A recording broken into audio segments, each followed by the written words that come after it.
Hey everyone, how's it going out there? I'm too big for this picture here. It's down, I feel better down there, smaller. Anybody out there in the chat? Anybody up this early? I am seriously considering pushing this back an hour. Even though it's 9:30 here, at 9:30, 9 o'clock right now, 10 o'clock Central, 11 o'clock Eastern. Ugh, after last night, my one grandson decided he was going to crash in the corner of the living room early yesterday and hide underneath a blanket. And everyone kind of forgot about him because wasn't out running around. And next thing we know, he woke up it was about 9 o'clock, all energized, till about 2 o'clock in the morning, 2:30, maybe later. Stopped looking at the clock. So let's see here. Anybody out there? I see nobody's talking. We got crickets. All right, so put it back to this for a moment while I check something on the other screen.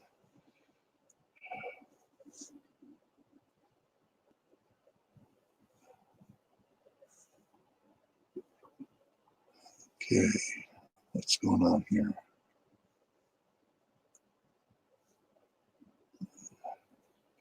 Hey, Will.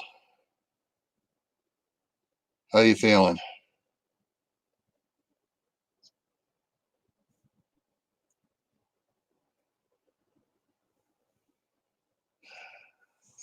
Everything's just running real slow here this morning. Come on. Look at my other thing here. And all right. You do what the doc tells you so you can get better, all right?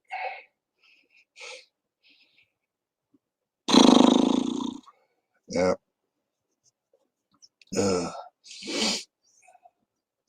Put that up there. Get people going.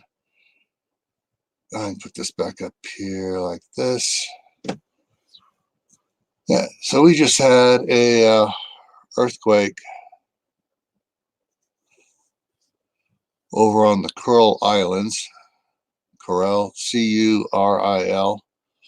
That's right over here. Let me zoom it out a little bit.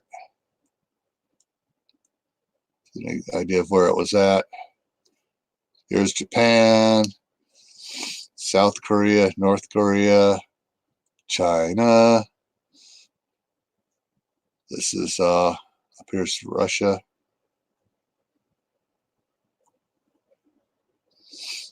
Yeah, Russia there. So yeah, 6.9, almost a 7. Fortunately, if you're looking at these islands here, they don't list any towns on them. Usually they'll list something there. They just have mileage markers on them. That's it. So I come over here. Oh, see here we got towns and stuff listed. But up here where the earthquake was, nada. So it looks like those are pretty much abandoned there. Hey, Lori.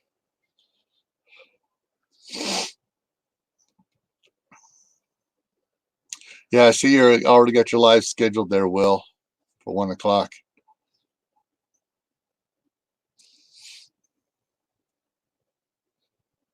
So if the doc says to take some more time rest, just go ahead and do a 5-minute live saying, hey, let us know what the doctor says and call it good. Don't exhaust yourself, Will. Oh. Yeah, so Yeah, we had a nice small earthquake shaker there, 7.9 or 6.9. Can't find anything else on it.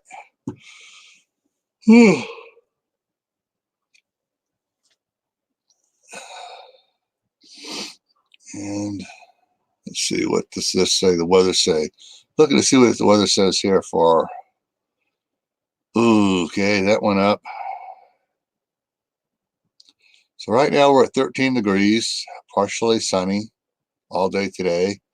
Tomorrow there's a 40% chance of snow. Snow accumulation less than half an inch possible tomorrow. Friday night is partly cloudy. Saturday day is 40%. Saturday night is 90%. Sunday, 90%. And that says for both Saturday night and Sunday, 1 to 3 inches possible. Ugh.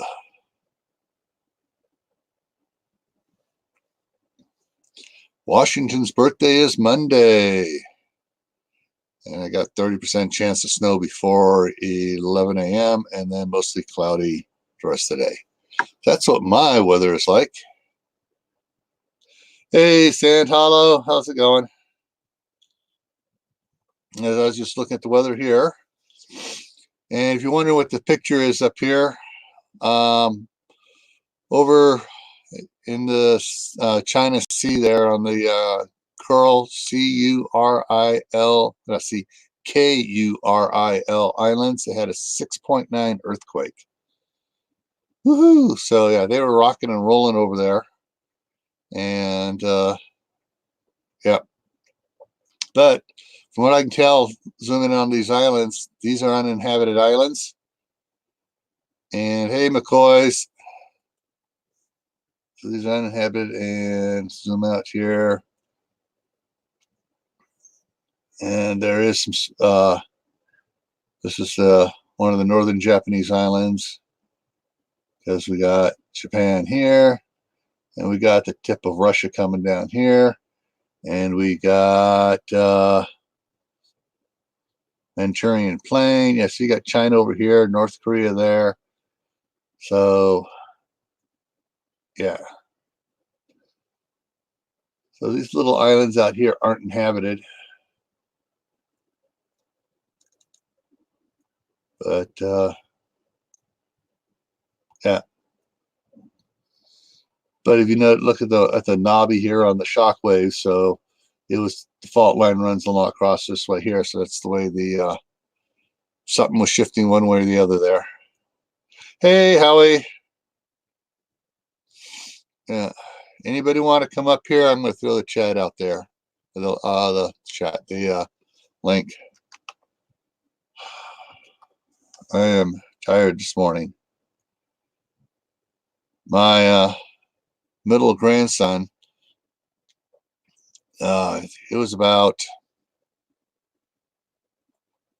4 o'clock,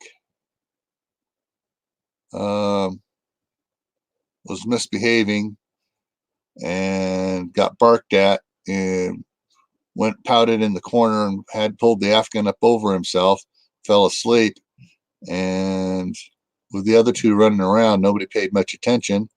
The other two went to bed, and my daughter and her husband weren't thinking, and all of a sudden at about 9 o'clock or so, he woke up all full of energy after a nice 5-hour nap.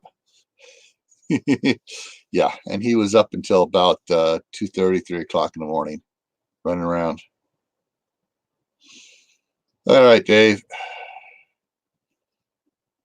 Anybody else want to come on up here? Yeah, just click on the link. Oh, guys, I was thinking about pushing this back an hour. I don't know. What do you guys think? Should I start it at 10 Mountain Time instead of 9?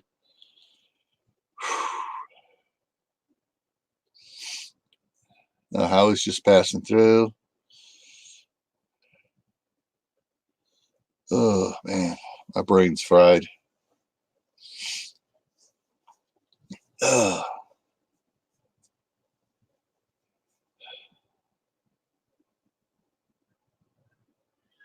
Yeah. Now, with this earthquake here, I'm not even going to do a video on it because it's not affecting anybody.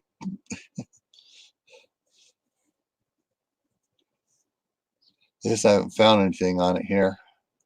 Take a quick look here. Give me a second, guys, as I step away from the chat here. And 6.9.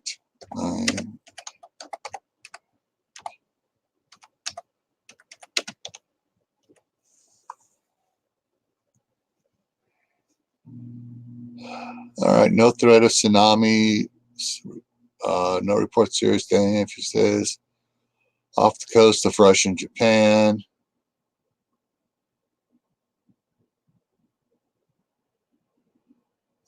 So it's 62 miles south of Russia's Kuril Island, so it's in the Japanese territory. And nothing else talked about it.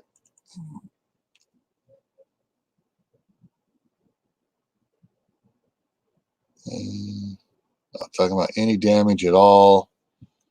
Nothing on the news feeds.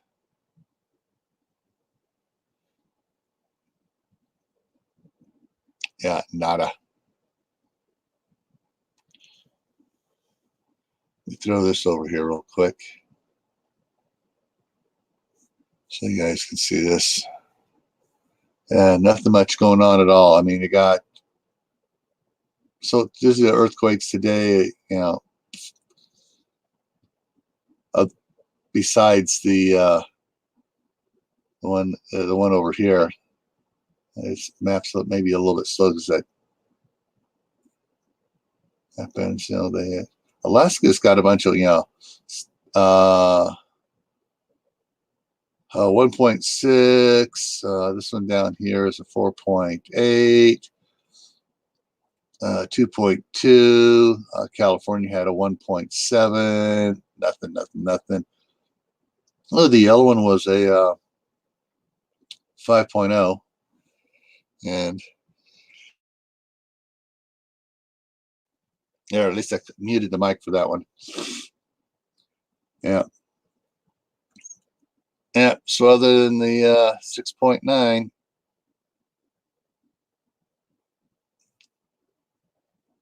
earthquakes aren't doing much of anything today. Other, you know.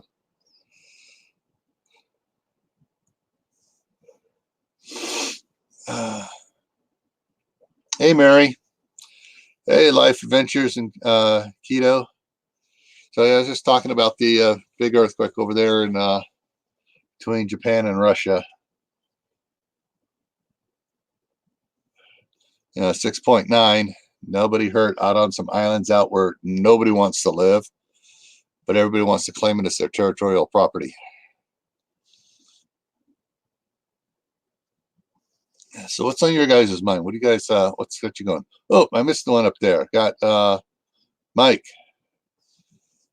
Humphrey, way to go kennels.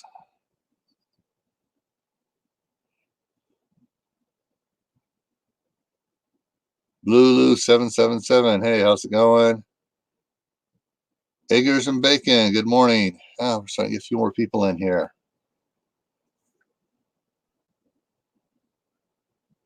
Yeah, everybody talk it up there. Someone come up with something to talk about. So I am brain dead after being up till 3 o'clock this morning, listening to my grandson run around like a Tasmanian devil because he got a 5-hour nap yesterday afternoon. Nobody thought to wake him up.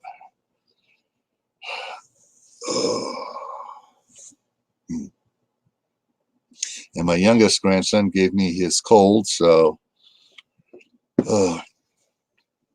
right now I'm living on Zicam.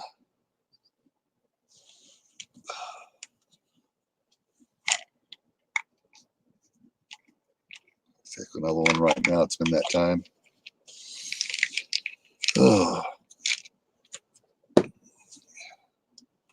Hey, Scott. Hey, how's it going?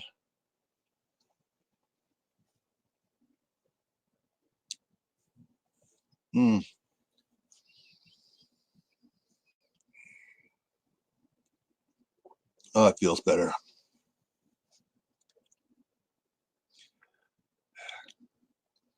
Gotta go check our chickens yet. And we got, yeah. So everybody, how about some feedback here? Should I start this an hour later? Or is this the right time to start it?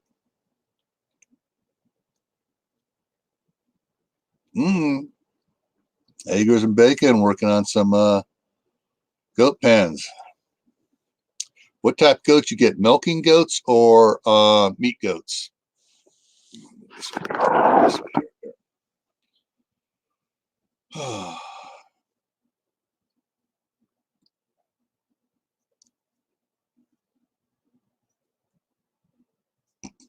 Yeah, I know you're up at 4 a.m., Scott. I don't do that early morning stuff anymore. Well, almost. I was up at 3 this morning. Or I should say, I was still up at 3 this morning. My grandson was up.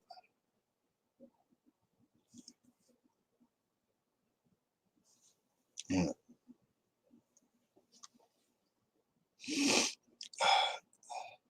Thanks, Sand Hollow. Appreciate that. Ah, 4-H dairy goats. Okay, little mini Nubians. That's cool. Yeah, my wife had talked about getting goats, but the more I learned about goats and how most of them they're not grazers. They're more like scavengers type. They like eat brush and stuff. And everything here is, this is flat farmland here. So I'm not sure what we may get a couple beef cows and just put them out there in the 2.5 acres and get some beef in the freezer. Probably not going to do it this year because this year I got a bunch of soil supplements being hauled in once the snow's all gone, and we're going to try to get that land revitalized so it grows good.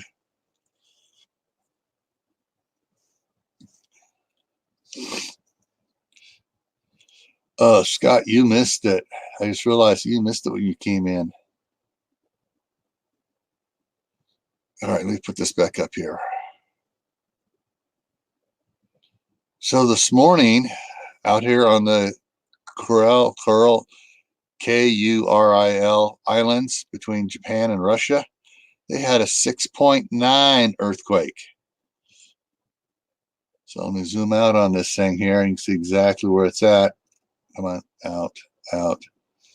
Yeah, so you got Japan, South Korea, North Korea, China, Russia up here.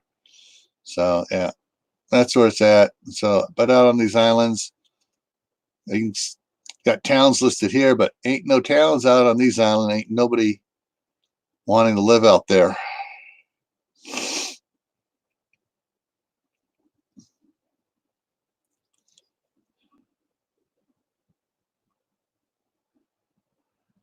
Ooh, you went in at 2 a.m. yesterday, eggs and bacon. I love retirement. I don't have to worry about that. I don't have to worry about stuff until the snow melts and then start working on the land for gardening and stuff.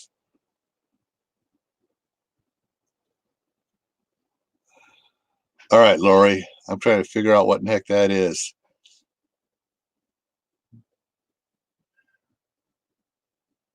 B A bad? No.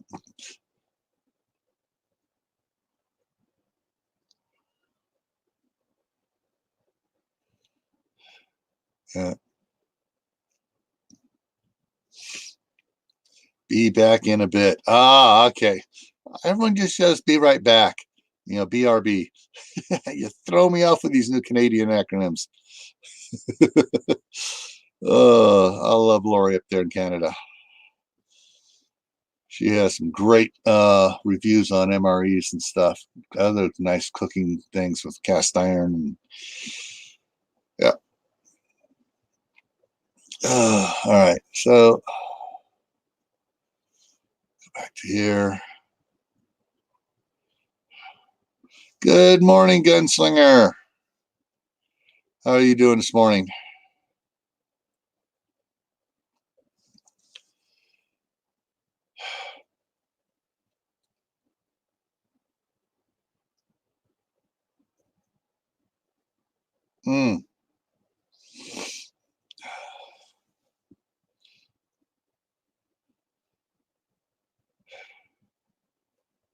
Plowing snow. Yep.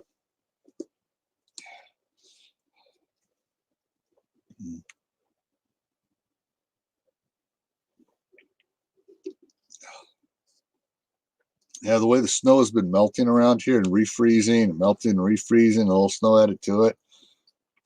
Took the 9N tractor out to try to move some snow around to get some stuff done. And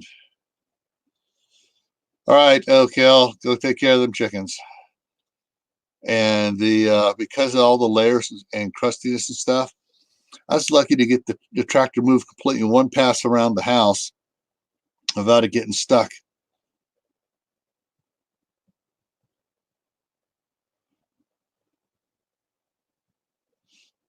So Sand Hollow is the banana belt of Idaho right now. Oh,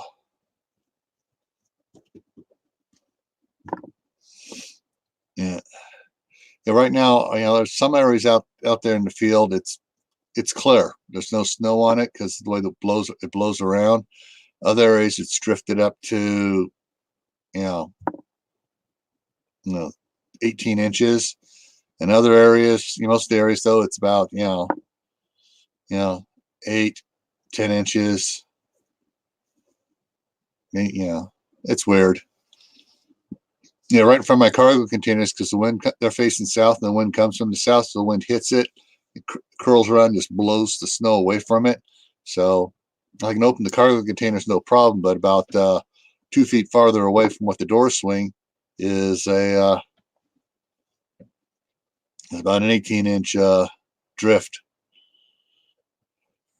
Yeah, it's what, 19 here? No, it's 13 here in Idaho as well. That's my part of Idaho. Partly sunny, cloudy.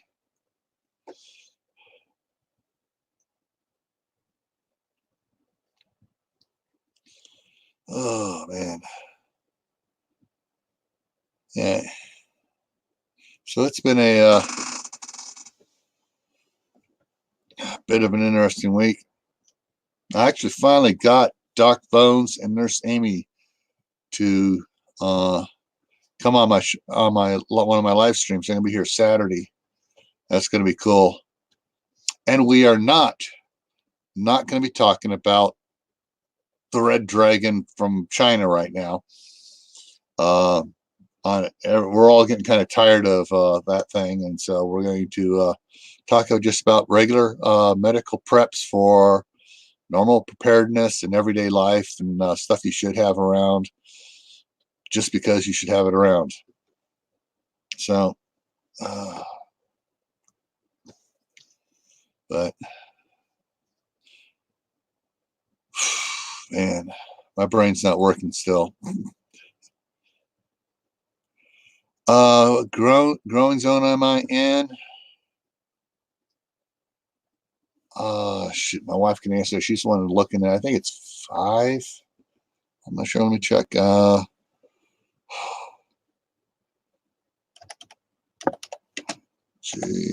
What growing zone is? There we go. All right, Idaho Falls, which is just north of us, is 5A, 5B. And to the south of us, Blackfoot, so we're right in between the two, is 5B. So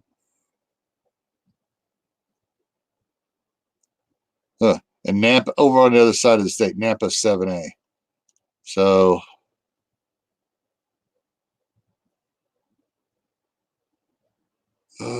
what's this got here? Let me bring something else up here. Hang on. Oh, all right. Nose is running.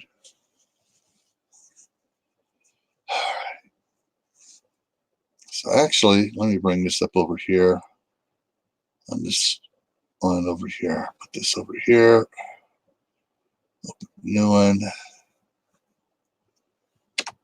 Map of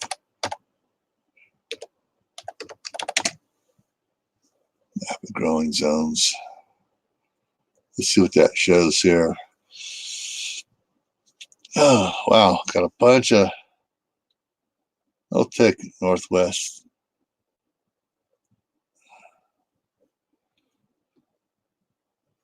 That's not showing very good. Okay, this shows a little bit better.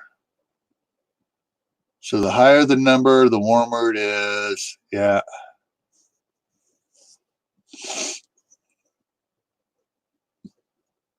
Oh, wow. It warms back up as you get up. I can't believe it actually gets warmer up there, or a greener zone up over there in that part of Idaho. Wow. Bonneville. Okay, so we got some green coming up around where we're at here. So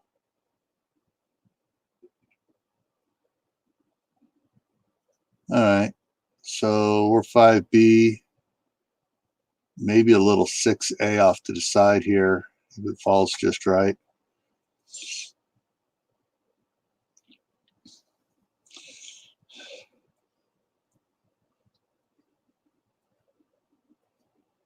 So Sand Hollow is 6B right now, which is at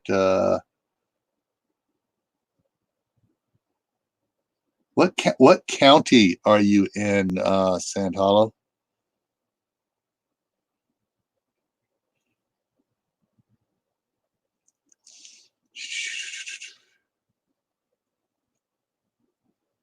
All right, Life Adventures in Keto.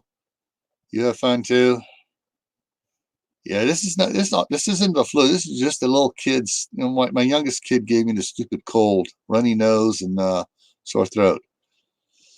Yeah, Scott, I know you're up there in Bonner County, the county of the camouflage Democrats.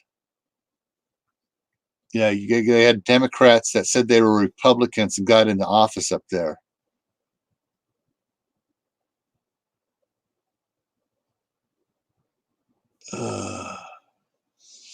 Gonna make me look up what county you're. Oh, Canyon County. Canyon County. There we go. Canyon County. Looking here, we got Lehigh, Idaho, Bonner, Sandpoint. Oh, Sandpoint up there.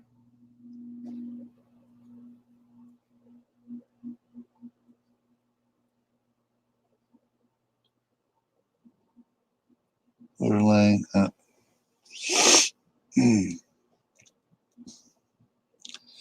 Yeah.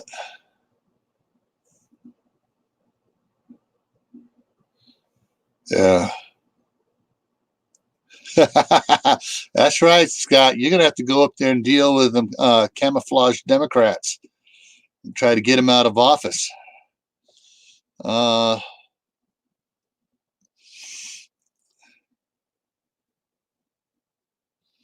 Yeah, Scott, that was a real good tour of your cabin there on the outside and everything, the property. Now you got to do a tour of the inside.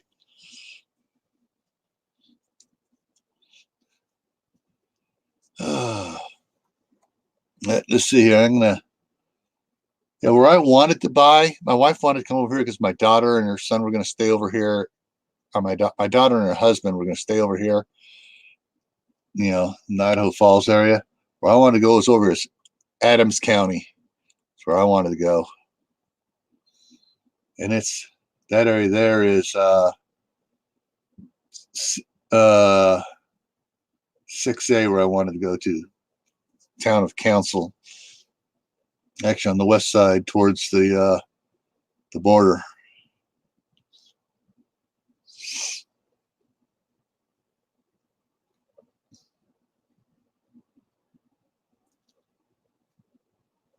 Uh,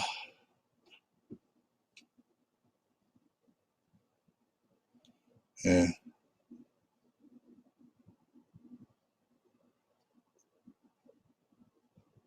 Well, see, Scott, that's what you need to go to Harbor Freight.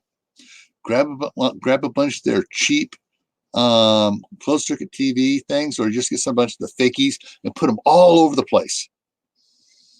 And then see then as you show us, here's the one I see it closed circuit TV cameras that's hooked up on the satellite dish, da da da da da da da.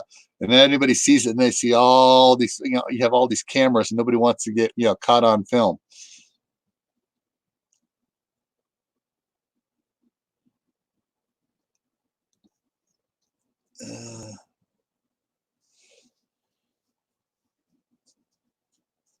Make this.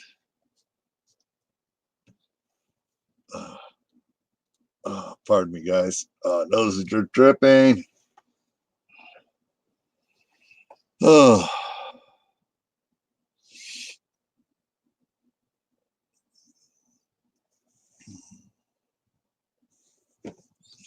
So let's pull back off of this, off of that, back over here. Yeah.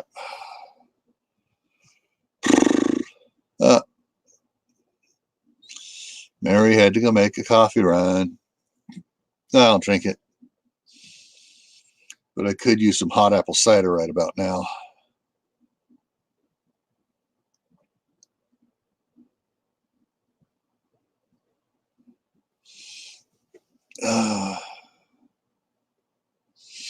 Yeah, so yeah, I wish I would like to know how in the heck stupid cold gets around this nut. All right, San Howell's on the second cup. Yeah. What I got here? I got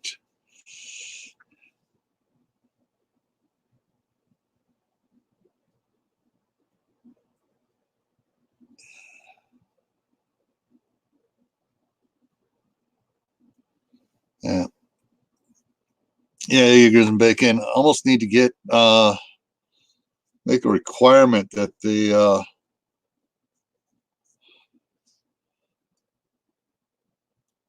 run more do like a electoral college for passing certain laws. Excuse me, guys.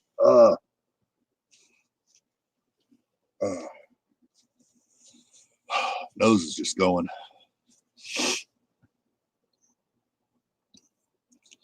I ought to make them take a lie detector test before they can declare whether what their party is, to say what they actually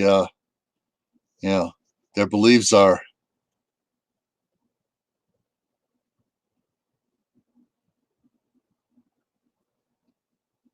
All right, I'm gonna throw that one up.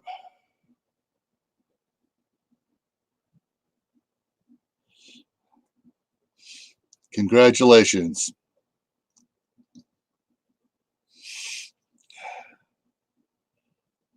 So got his first aid for gunshot wounds.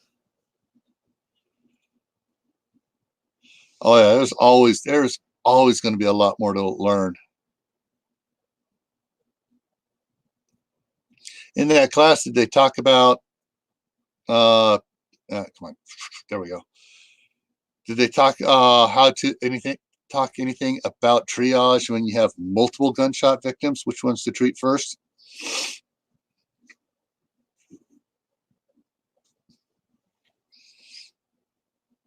Here we go. One of the probably the most underrated but most needed training course for first aid is one on the START system. Simple triage and rapid response training. Yeah, terminals last. Yeah. The START system is probably for anything, automobile accidents, any type of disaster type thing, for classifying victims and for saving the most lives, doing the most good. It's probably the best thing. Most of your cert programs use the same video. I found a couple that try using other ones, but they try to stick to the national program on it. And yeah, triaging is going to become important in disasters. Uh,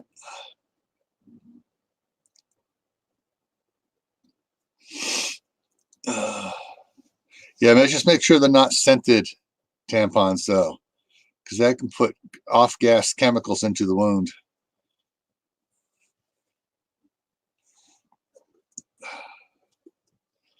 I mean, you don't want to be putting perfume on a wound.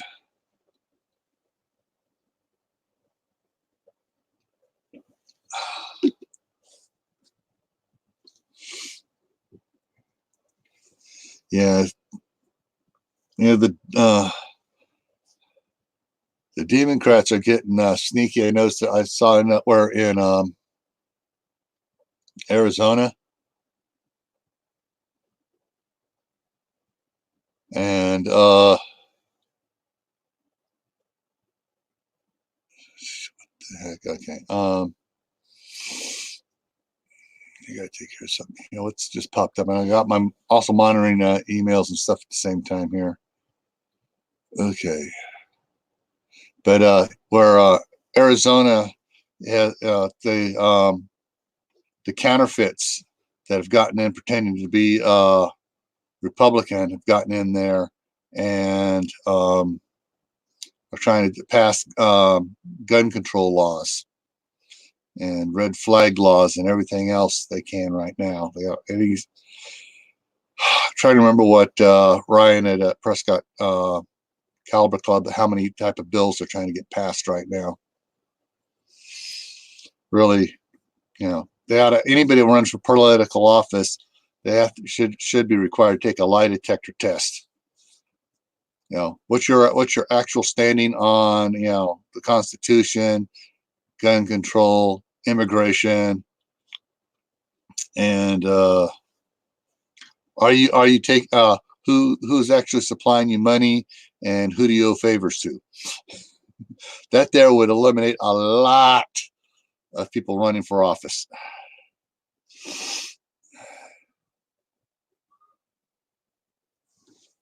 Sorry guys, I gotta rub my nose.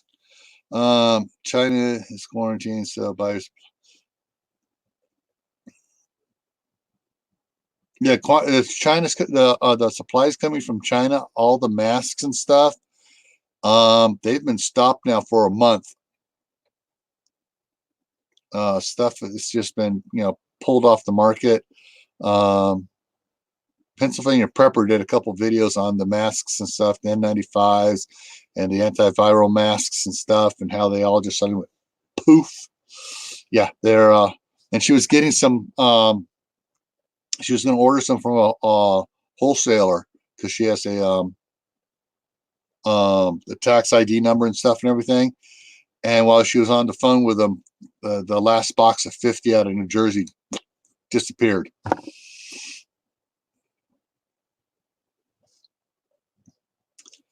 Hey, WD Glock and Roll. Hey, Lou.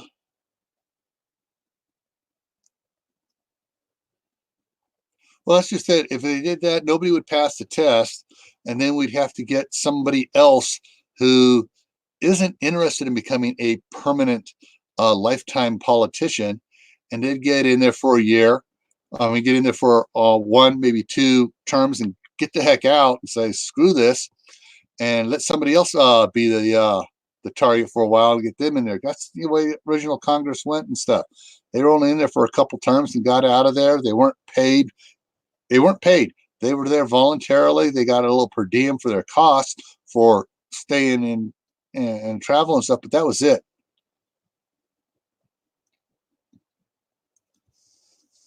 Yeah. Yeah, Scott's what, 280 feet or 340 feet up in the air.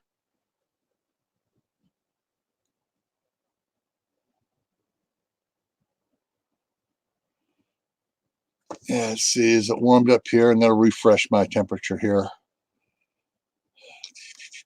Ooh, it warmed up. It's 14 degrees here now. We got a 5-mile-an-hour wind out there. So the wind chill 6 degrees.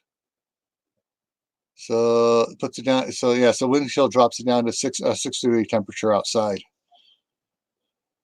That's why I'm indoors.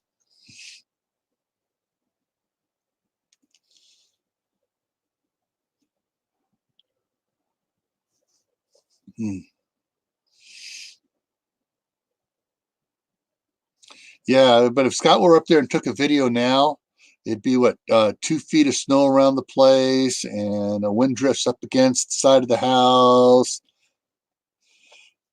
Snow right now we have out here. It depends where you're standing because basically the snow drifts. Some areas there's no snow on the ground at all. Other areas there's 18 inches on my property.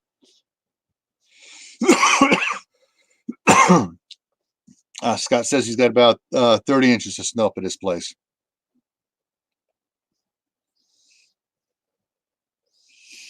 The popsicles are forming off the side of the house. They get about this long, and then they maybe a little bit longer, and they break off and fall down. Hey, C103. So I've really come to appreciate how windbreak plants help keep the snow from blowing around. So this spring, probably going to be planting a bunch of trees and stuff, evergreen trees and stuff, along a couple areas to break out, cause a little windbreak for the snow and stuff.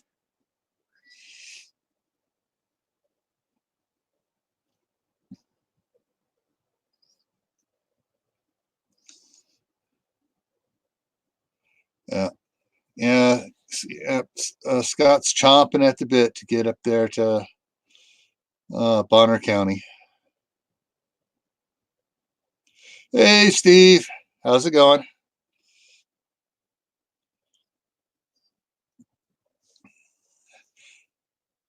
All right. For everyone else who just came in, a couple questions for you guys. One, I started at 9 o'clock. Would 9 o'clock Mountain Time, would 10 o'clock be better for everybody, Mountain Time? And two, we had a nice little shaker over there between between Russia and Japan on the Kuril, Kuril Islands, 6.9. So yeah, it was a nice shaker out there on the abandoned islands out there, the islands that nobody wants to live on.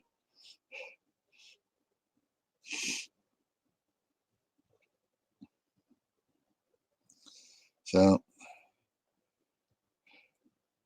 yeah, I'm fighting a cold right now. My youngest grandson is one that's 15, 16 months. Had a cold that he picked up from his brother, brought it home from school, and he fell and did something, and was crying. I went to pick him up, and when he cuddles and stuff, he puts his head on my shoulder, sticks his thumb in his mouth, wraps his fingers up over his nose, and goes like this. Well, he's got a runny nose, so his fingers all got snot all over it. And I was talking to him, all of a sudden, boom, hand went in my mouth, and I caught his cold.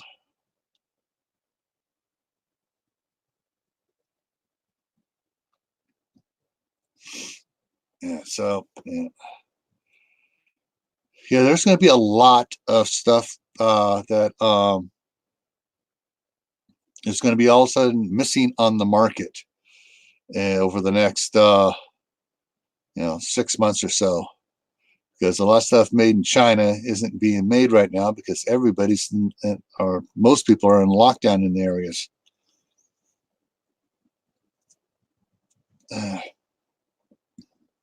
Yeah, I almost waited until 10 o'clock to come on this morning, but I had already told everybody and in the last couple of days on the live streams that I was going to be starting at 9 o'clock. So I figured I better not disappoint.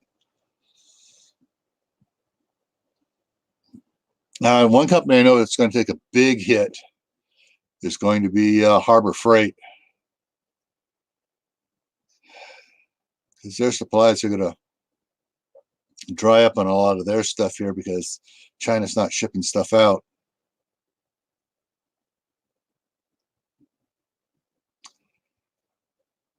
Yeah, I know it's already later there on the East Coast, but usually about 10:30 is when Palmetto Prepared shows up.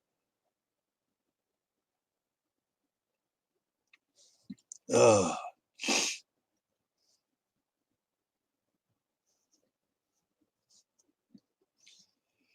Oh, man. So anyways, what's up with the rest of you guys? Oh, by the way, Steve, I love those videos. I mean, I really love those 2 videos where you went out there to the the location where MASH was shot. That was cool.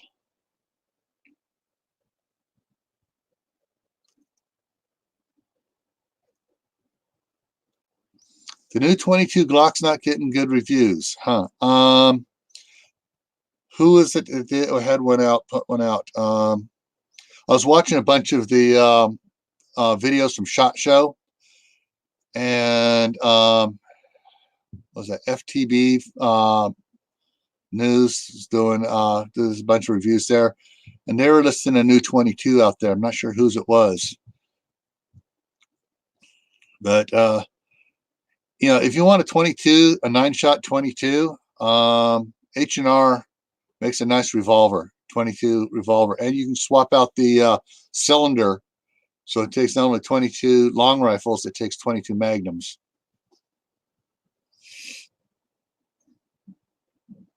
Yeah, so actually I picked up one from picked up a pair from Cabela's that were on sale of 22 revolvers. One for my daughter and one for my son. I had to swap out cylinders on them.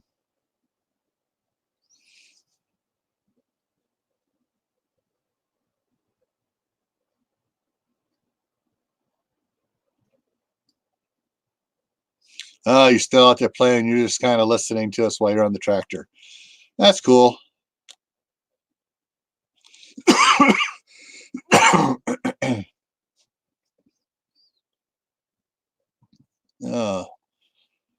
Walter has a new PPQ.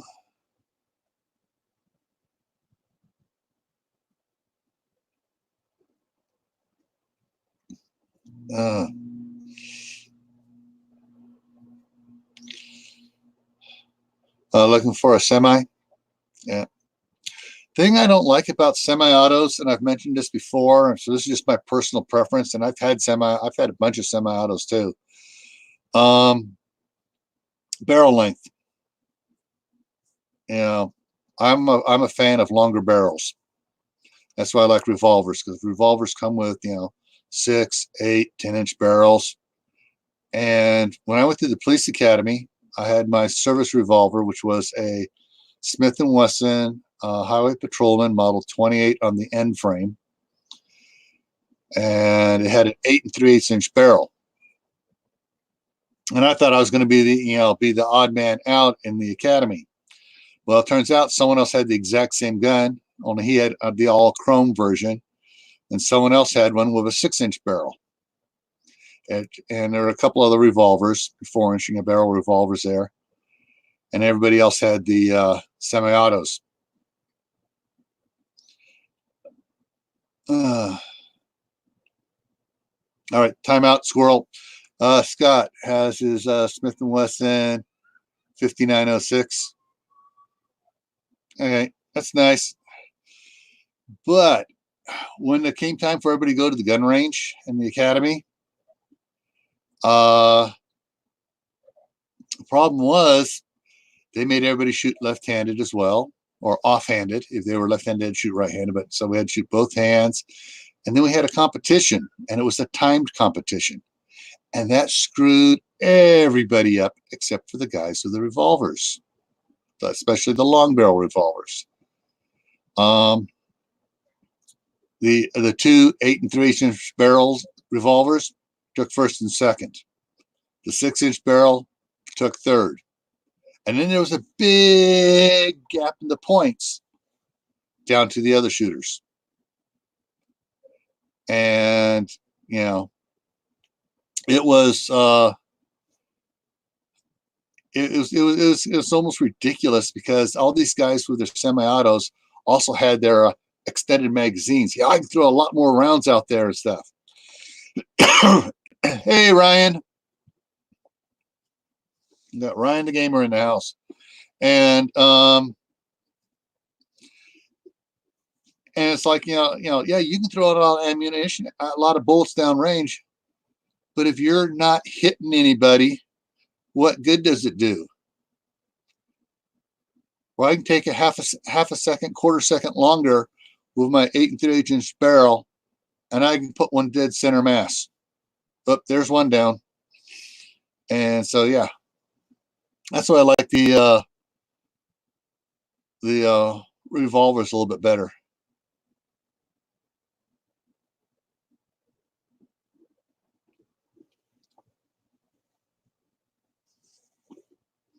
Yeah, I used to have a pair of Smith & Wesson, what was it? Was it 659s? And then the 645. Basically it was the stainless steel, 9mm, not the zigzag stack, the straight stack, ambidextrous safeties on them. They were a matched pair, and I had the 45 with the straight stack, and it just I shot several thousand rounds through them, but it just I could never be on target the way I could with a revolver.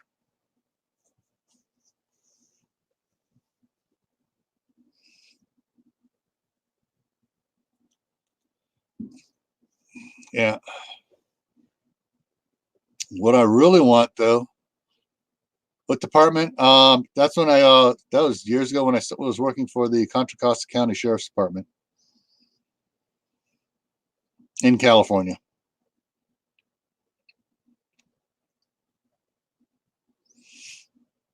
Yeah.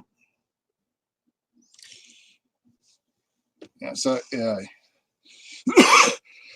Excuse me. Yeah.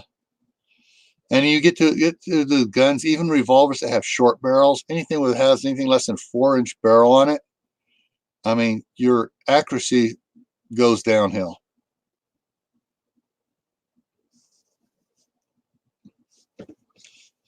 Unless you're out there shooting at the range every week. It just doesn't, even then it gets to be tough.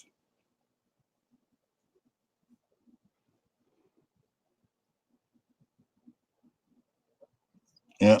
Oh, shoot. I got it here. Dig through my other stuff here. Okay. There's me as a young man with my hog leg on the side of the 8 3/8" barrel with Sheriff Rainey when he swore me in.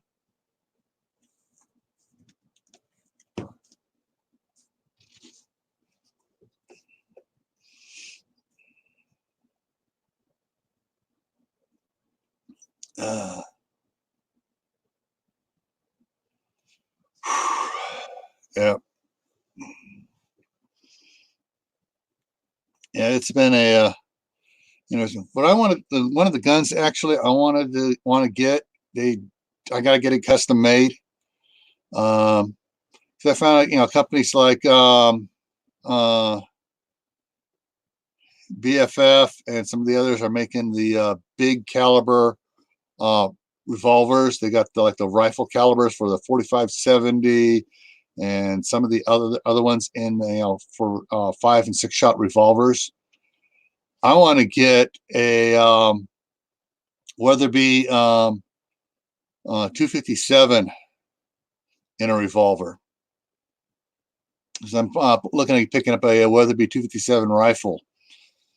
I want to be able to have carry both at the same time, because that Weatherby 257 is a speed demon of a rifle for a 25 caliber. You shooting a an 80 grain out of it. It's cooking out of the barrel at 3,800 feet per second.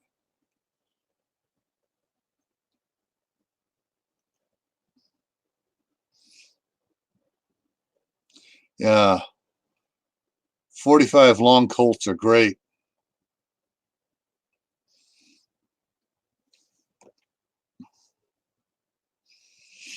Yeah. But yeah, there's now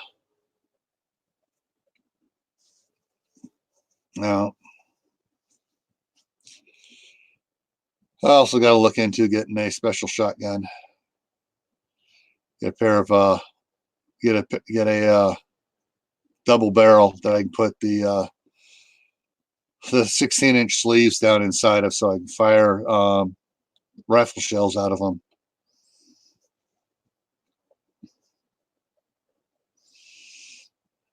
Okay.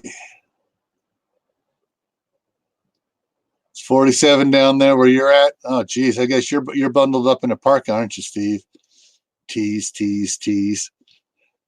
Could come up here right now. This temperature here is 14 with 5-mile-an-hour wind. Kind of drops it down to 6 degrees.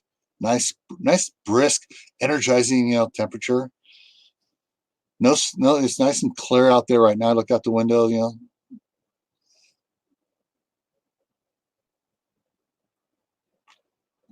All right, Mary. So your radishes, beets, carrots, lettuce, all coming up. Cool.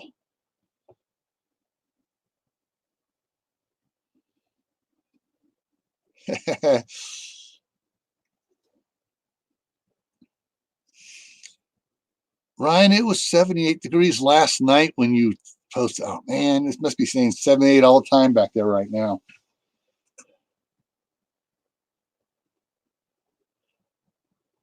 Okay, it's 60 there in West LA on the construction site where Scott's at.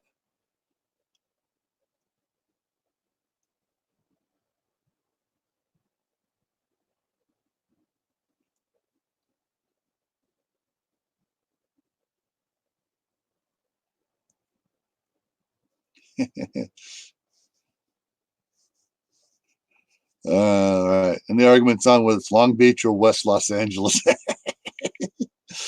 All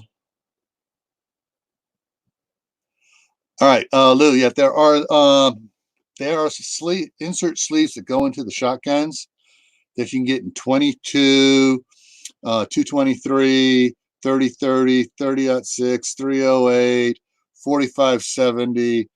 Just about any rifle caliber there is, you can get them. You can even get, in 9mm pistol calibers as well. 9mm, 38, 57, 45. And there are several companies that make them. I'm trying to remember who was telling me about them. One of the chat, someone was talking about them, and on my live stream that I was doing, other than semi-auto, that may have been, was that Monday night? May have been Monday night or last Saturday. But anyways, he was they were talking about the different ones and stuff, a couple different companies that make them. But yeah, you can pick them up at like Cabela's and other stuff. You can probably get them at cheaper than dirt as well. You just gotta make sure it matches your shotgun and everything. They yeah, they work best for the uh, break open barrels, the break breeches. you got to get the little short 3-inch ones if you're going to put them in a or 2 3/4 inch ones. If you're going to put them in a semi-auto, and I guess you load several of them up, and you just pick up your the sleeves after they eject out.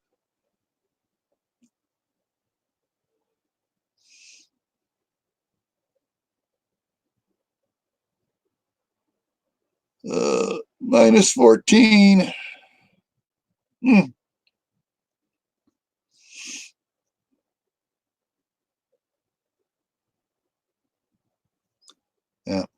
And you can get longer ones. They cost a lot more, but you get it's like your accuracy shooting it out of a you know out of using like a 10-inch barrel or a 26-inch barrel. Which one are you going to have more accuracy with?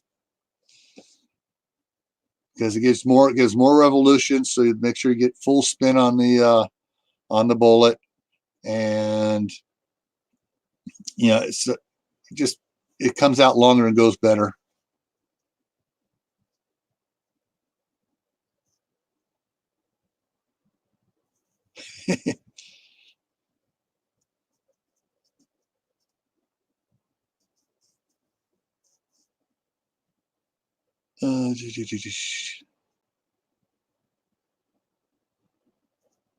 uh, yeah, temperature dropped 76. Okay, what we got here?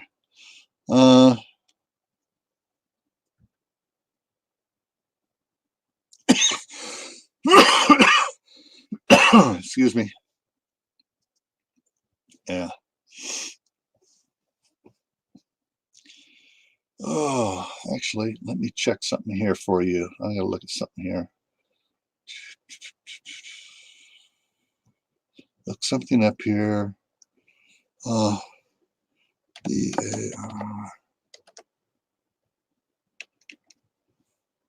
and inserts for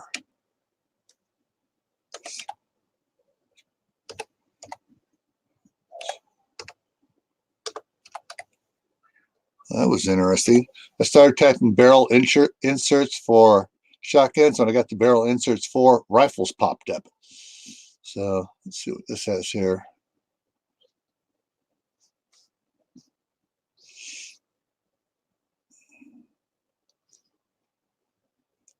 I'm going to throw this up here, guys, so you can look and see what I saw here. And let me enlarge this over here.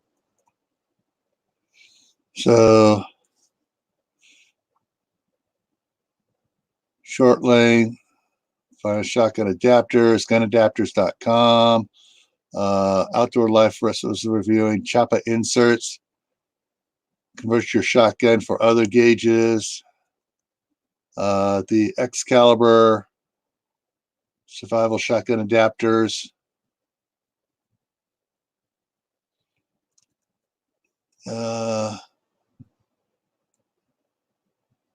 Yeah, so Excalibur there has a bunch. Yeah, so you just got to go around and look at them, and there's forums on them and stuff like that. So you can get a lot of information out there about on the different inserts.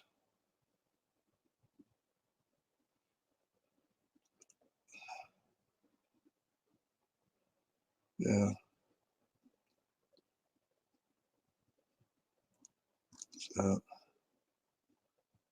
So Excalibur seems to have a good variety. It looks like there's some fairly long, 8-inch ones up there.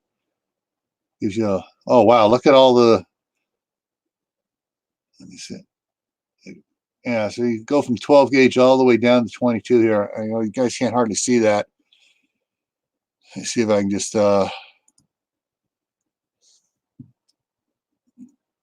bring this up here where I can show it on this other one here.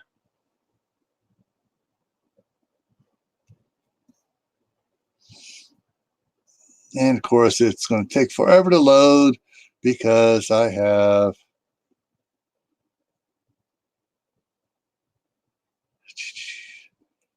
the live stream going, and it takes forever.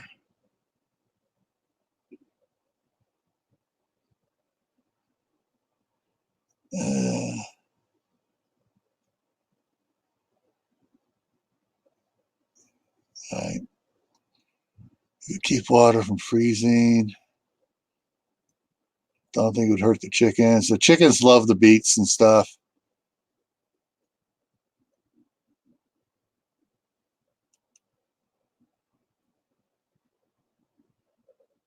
If we fell,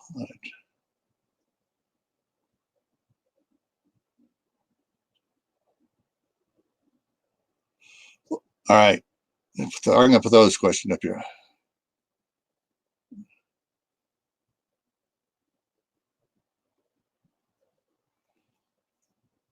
I would say that most of them in their hearts would not want to follow it. But because they have families to take care of, and that's the way ridiculous governments kowtow their law enforcement by threatening their families. Because you're gonna have some in there that will be gung ho to follow the government no matter what, and try to climb the ladder. You just have, there are always going to be that type in all professions, including law enforcement. So yeah, it depends on what they can think, how they think they can buck the laws, and how much support they get from the people. And I think if the people support the law enforcement in not enforcing unconstitutional laws, then they probably won't. Oh, we're too busy to enforce that law, and that's an excuse they could probably use. But yeah, that is a hard question to answer. It's with these ridiculous gun laws and stuff. The problem is, I saw a thing on the number of people that voted. It was like 46% of the people did not vote. If the numbers were correct, I could be wrong, but it was way over 30% did not vote on the last presidential election, because they say, "Oh, my vote doesn't count." And then you divide up the remaining vote between all the political parties and stuff that had candidates running. You're getting a bunch of Democrats in there, and I'm not going to refer to them as Democrats. Democrats are the good, honest people down below who believe in their party, not necessarily what their party leaders are doing. The Democrats are the lifetime political buttheads that are in there just to serve themselves, not to serve the people. And they're trying to create job security for themselves and permanent income. So, but you get these Democrats in there that are trying to create a dictatorial government that where we can't vote them out, and they're in office and they can do whatever the heck they want. Yeah, we need, those that didn't vote, I blame them. Those that did not vote in the presidential election, I blame them, because they didn't vote. That means they also didn't vote for the senators, the House of Representatives, their local government. They didn't vote for anybody. And to me, they're the reasons we have the problem we do, because the Democrats have such a hold on the mainstream media that the mainstream media is basically their propaganda machine. And they got a hold on a lot of the higher institutions of learning, or I should say indoctrination, because that's what they're doing, indoctrinating people, even with high schools and stuff. And it's really sick that we can't get these teachers that are indoctrinating and trying to change history and get them out.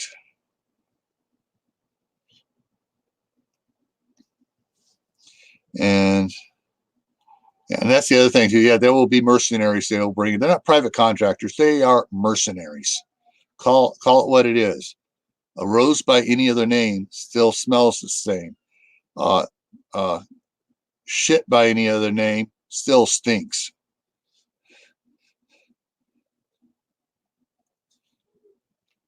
And yeah, if we could get the silent majority to vote and to throw these guys out, yeah, we could stabilize our government, and yeah, we could get a president in there that would actually kick the UN out of the United States, so they wouldn't have any troops here stationed around, and tell the UN, no, you can take this world order crap and shove it.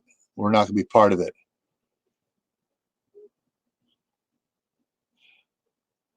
All right, you did it. You got me on a rant. Okay, is it working? Okay, let's see what we got here now. Come back.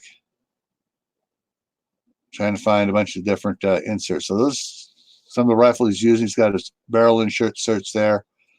Let's see what he's showing it. So this is a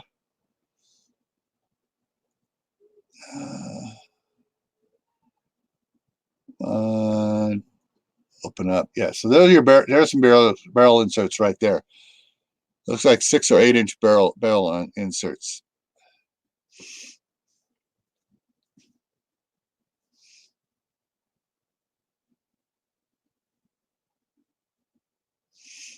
Yeah.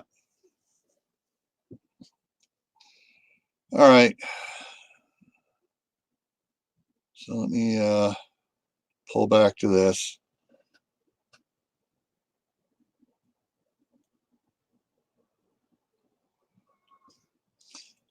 Yeah, all right. Prepping is more than just getting your own supplies. In my opinion, prepping is also getting your friends and neighbors to get their supplies and to get them educated. Knowledge is an important part of prepping, and it's something you want to spread around.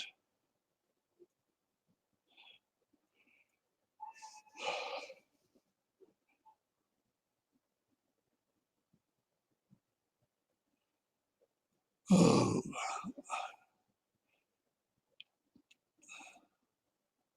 Yeah, I would love to come over there for that, but I don't think I'm going to be able to make it, especially since I got to be back here at 5 o'clock Mountain Time, which is these times are, for my live stream with Doom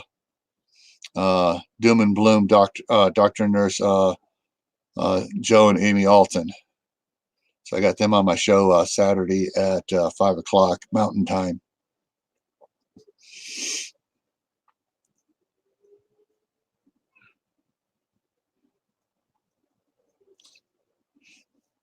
Yeah. Well, it shouldn't be. It's not that a document that can be changed on a whim. It takes a bit of work to get it to change, but it is a living document that can change. Unfortunately, there are things of it that have been changed that need to be changed a little bit more. One of them is about dealing with citizenship, and what needs to be changed says, basically anyone born in the United States to become a citizen. That needs to be changed to anybody who is born here, whose mother is here legally, because that would stop a lot of these ones coming across the southern border illegally, just to drop a kid here so the kid can become a U.S. citizen.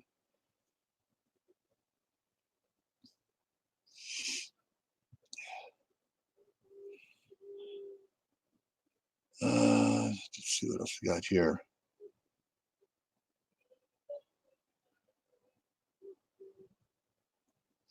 Yeah, I don't like the short ones either.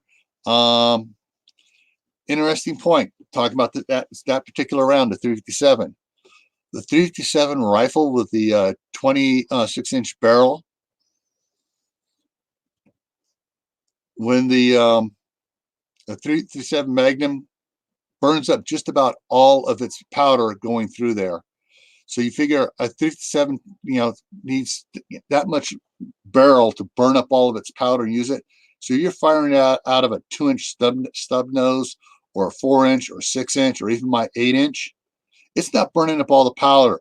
So that bullet is not developing all of its potential energy and speed. Hey, lone outdoorsman. Hey, Heart Knack Farms. Good to see you guys here. Yeah, I am a oxymoron on political viewpoints. I am conservative, very conservative, very constitutional, but some of my other attitudes I've been accused of being liberal on.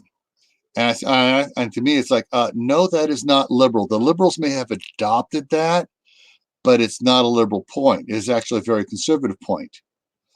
To me, taking care of the sick, the injured, the veterans and stuff is not a liberal point. That is a conservative point. We are taking care of our family members, our friends, those that served our country. That is not liberal. That is conservative. Open borders. I am against open borders. All my relatives came here legally, went through the process, did everything they needed to do to come here. And I'm Heinz 57. I have Spanish, not Mexican. I'm talking from Spain, French, Belgium, German, Irish, English, Scottish, Norwegian, Italian. I'm Heinz 57. And they all my ancestors came here legally and went through the process. So, anyone that says, "Oh, I got to come here illegally," I'm fleeing political. I'm a political refugee because the cartels are running wild in my country. No, you're not a political refugee. Sorry. And I don't think we ought to let these illegal aliens coming in get free medical and all those stuff when we're not providing that to our veterans and to our senior citizens. Social Security is not a privilege. It is a right. We paid into it. It's our money.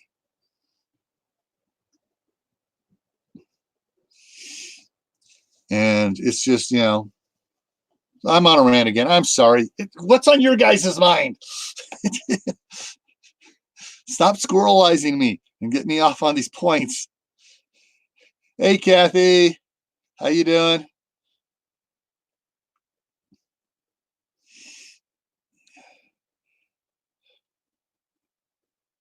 Yeah, I think it was Anthony. If Palmetto Prepared was, I think it was him.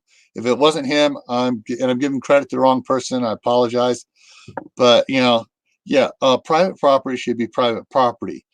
If you want to put up a lean-to, you should be able to put up a lean-to without having to get 40 zillion permits. At least here in Bingham County, I can put up a 20 by 40 foot barn that doesn't have power or plumbing to it, and I don't need a permit.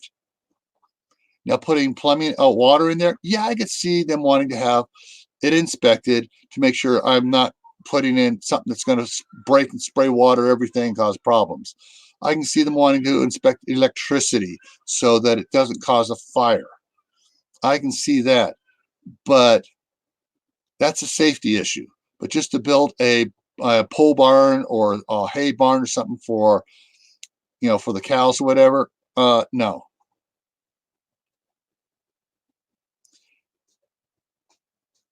Yeah, I know we were talking gardening stuff, and then I got hit up with some with some other questions and talks about went to firearms, Second Amendment rights, and the Looney Tune Democrats going even more rogue on us and passing unconstitutional laws.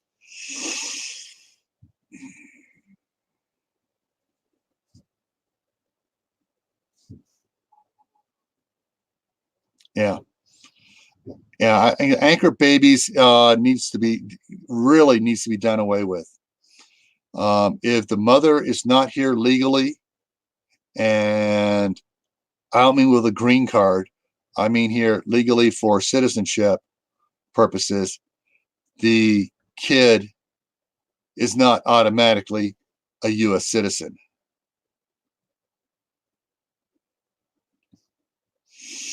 So, what do we got here? Thanks, Ryan, for watching that. Yep, mine just popped up to 18 likes. So, yeah, there's got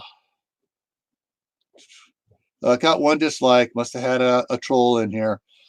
Doesn't like us talking to me about pro Constitution.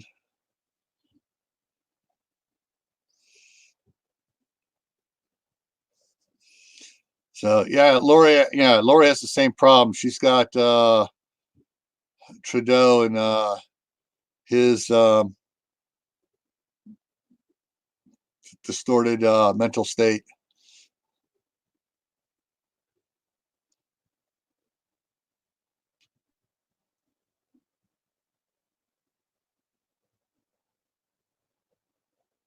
Yeah, if they fly and have the baby, they turn them around and say, no, you're going back. Kid's not born here. What we need to do is have an area that we can, we need to have a hospital in the United Nations because that's, quote, non-U.S. territory. So they take them to that hospital to have the baby. No, that's not U.S. territory. Your baby's not a U.S. citizen.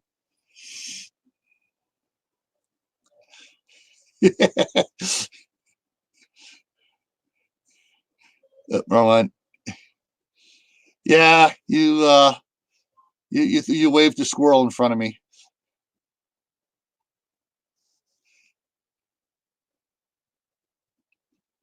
Exactly. I saw the funniest, not funniest. It was a good meme, whatever you want to call it, on Facebook. It was JFK, and he's saying like, "What have you done to my party?"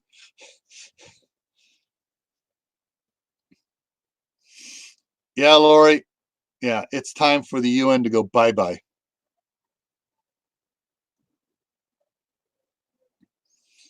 Yeah, and it's just like the World Health Organization. They've gotten too full of themselves, and need to be reined back in and slapped down and said, "No, that is not your job is to do is this, not what you're trying to do now." But wrong button. Man, the chat flies so bad when I try to click on somebody, slides up and I miss it. Hey, negotiator. Hey, negotiator. I think you were one of the ones mentioning it as well. How many laws are the the Democrats in your state trying to get through that should be considered unconstitutional or constitution limiting? I heard there was a bunch. Hey, Jeremy. Good, living the dream homestead up there in North Idaho. Yeah, I said it right.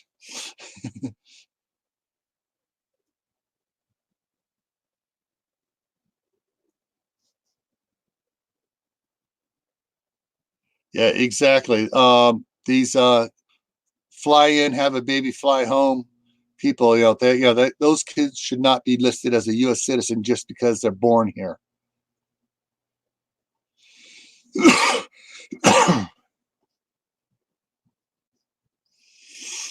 uh,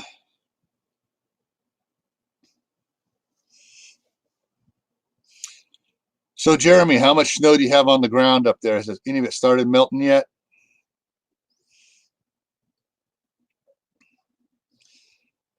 Ours just starts to melt, and then we get snow coming in. We got 1 to 3 inches Saturday evening, and 1 to 3 inches coming Sunday. Is what's projected here. And so we could wind up with 6 inches of snow by Sunday night, or we could just wind up with 2 inches of snow, or 1.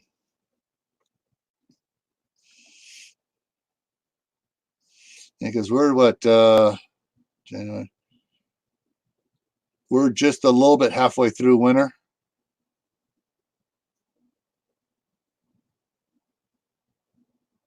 Well, I think the Republicans you have there in New Mexico are like the ones that are sneaking up, like up in Bonner County and over in Boise. They're not really Republicans. They're left-wing nuts claiming to be Republicans so they can get voted in. And then they go about the left-wing nut agenda. Yeah. I'm trying, Lori. It's, it's kind of hard with the one son was up, one grandson was up until 2:30, 3 o'clock this morning, running around. He got a 5-hour nap when he should only had a 1-hour nap. He got forgotten about and was hiding underneath the comforter there in the corner of the living room. Just slept through it about 9 o'clock last night and woke up.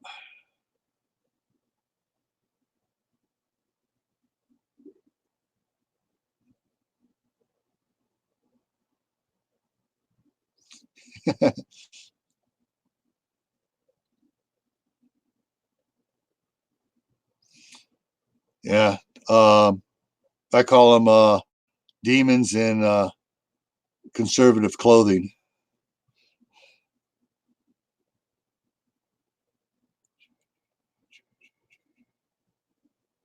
What Jerry say up here? Missed it. Starting to flood again in West Virginia. That's not good.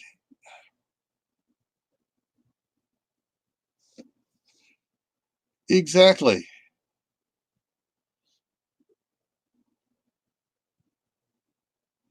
All right. It is. That's right, though.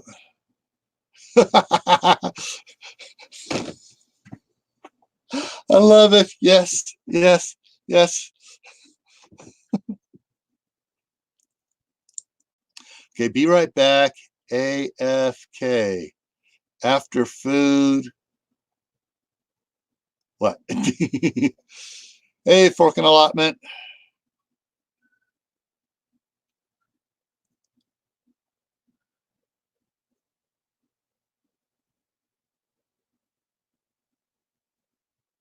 Okay, again. Mm.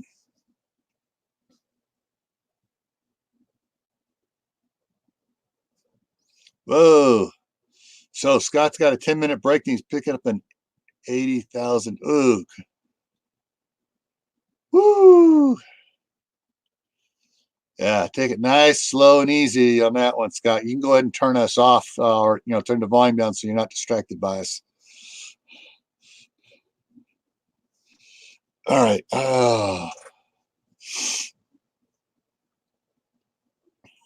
Something I was going to look at here.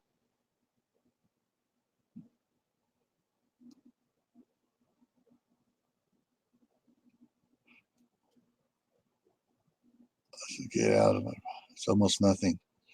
Oh, so Jeremy, I'm scrolling back here.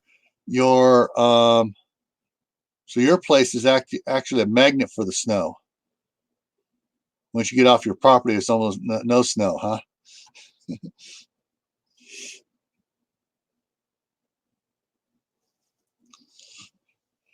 All right, Scott. Come back when you're done. When you're done with that big pick.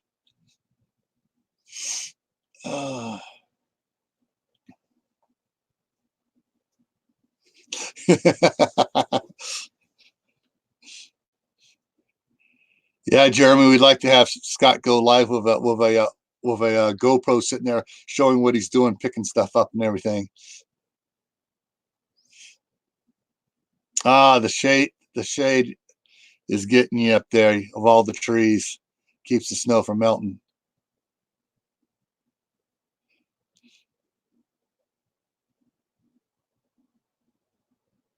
Oh, that's what I was going to show. Yes, yes. Let me get something going here. This is going to set a few of you off, but I got to put it up here. Come on, go over here. There we go. All right, see if I can get this big enough here.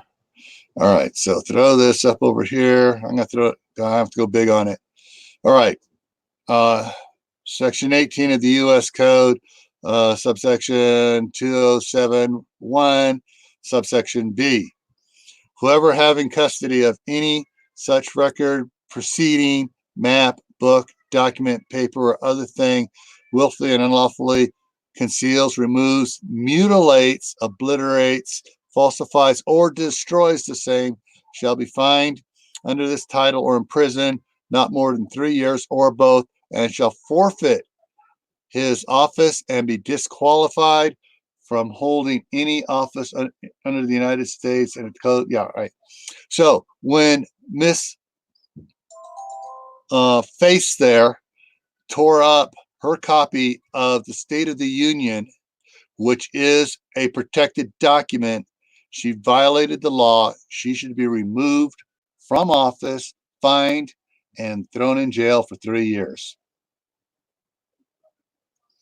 All right, your guys' thought.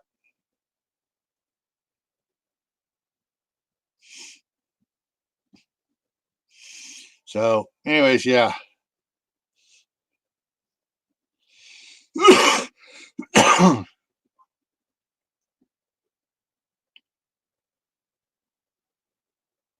Chance of, all right.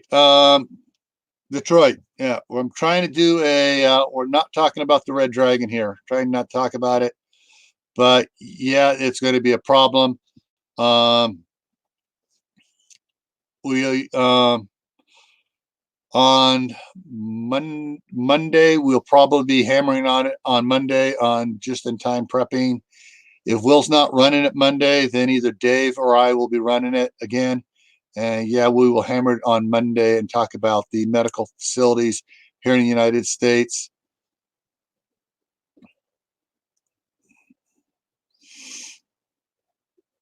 Yeah, so we'll talk about that then. Let me put it this way. If I was still working for Homeland Security and she came within arm's reach of me, I would hook her up, body slam her, and haul her off.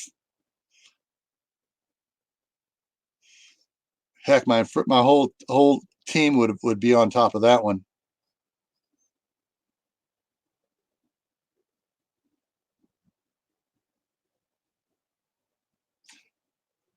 You're right. She should be. She won't be because she's a democrat. She's above the law.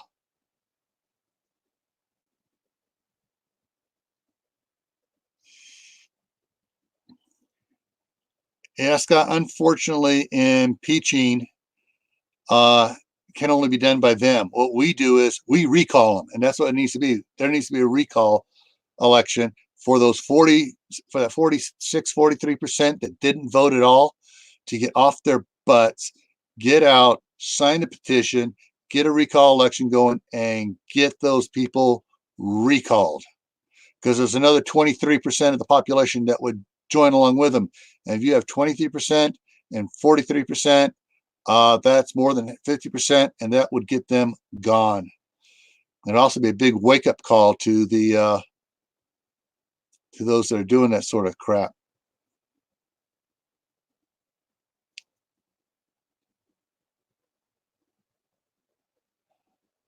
Yeah, someone they like in Virginia, they tried to get a recall against the governor and the state attorney general, but the apathy of our vote isn't going to count, it's not going to work, all it's going to do is piss them off.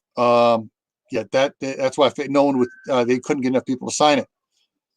It's not that they didn't want to get rid of them. They just thought, it's just going to make matters worse. Well, if they had gone ahead and done it and got them removed, it would have been a big game changer back there.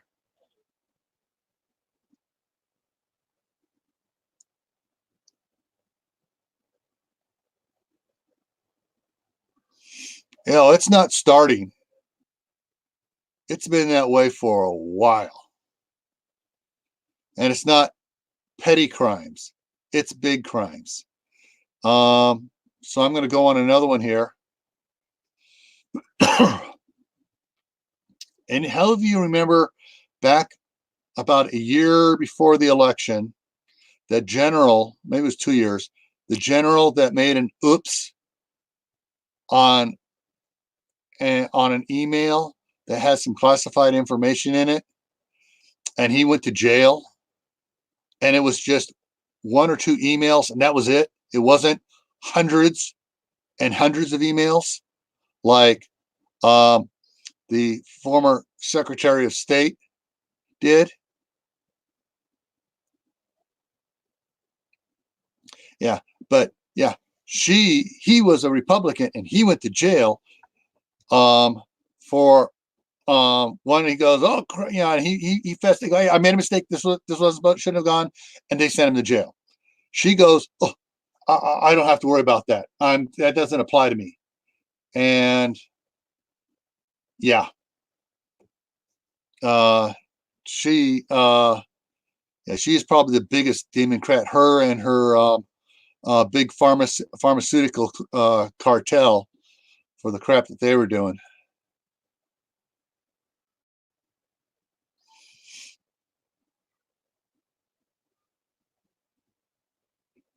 Exactly. And their law for them is okay, we'll make the people that we're supposed to be serving and supposed to be the representatives of do have this stupid healthcare system, but we have our own special healthcare system, and it's paid for us.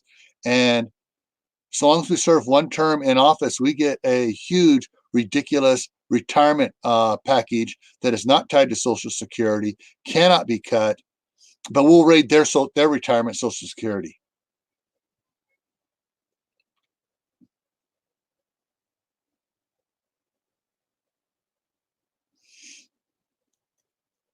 All right, CJ,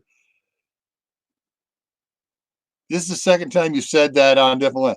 How come you have to wait 3 hours before you can crack a beer? Go have a root beer.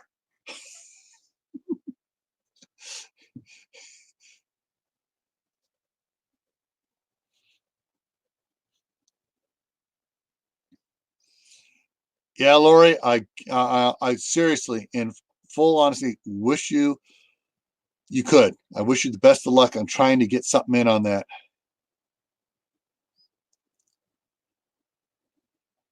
Yeah, very good on that. Correct on that one. Yeah, I mean, term limits. You know, term limits is they gave term limits to the president. They should have at the same time gave term limits to the senators and the representatives. You know, so president is limited to 2 terms or 10 years because he becomes in mid-term because someone I can see that. All right.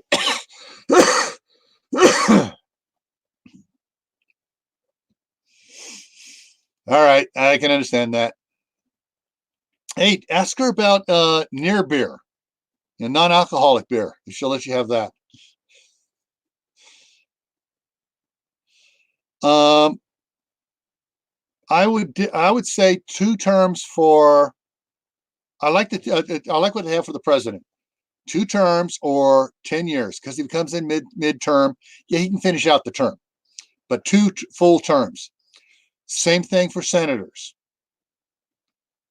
Representatives are only for in there for 2 years at a shot. All right, let's give them 3 terms or 4 terms. 4 terms to give them, would give them 8 years, just like the president. You don't need much more than that.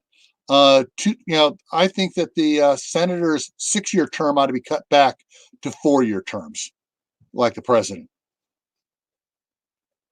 You know, that way, they could all, and they all be the same thing. You know, 4-year terms, staggered terms for the House and the Senate. And then, yeah, Let it go. That make them all the same, and all with the same with term limits. You know, straighten their butts out. Yeah, Troy. That's I thought it was 2 years. Man, it jumped on me again. There we go. Yeah, and that's right. Any elected official should be termed. Yeah, the problem with California is they put a term limit on the governor, but they didn't max it out. It was only 2 consecutive terms.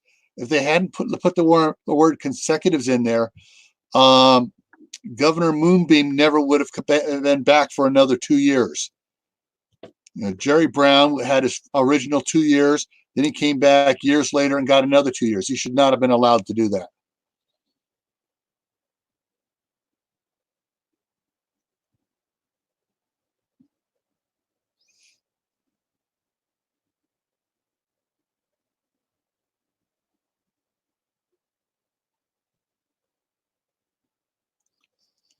Uh,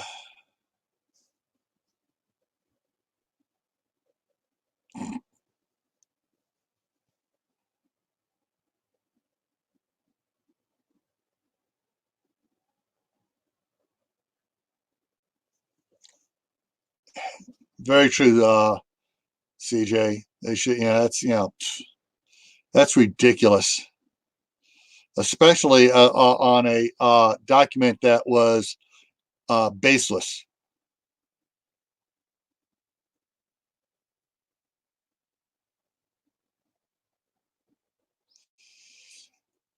Yeah, unfortunately, wrong one. This one. Oh, the other one's good too, negotiator. Um, the problem with senators having 6 year terms, then there ain't no freshness and relevant there. You know, they ought to be cut back to 4 years instead from 6 years. And yeah, exactly. I'm not even sure they should ever be able to be a lobbyist after serving.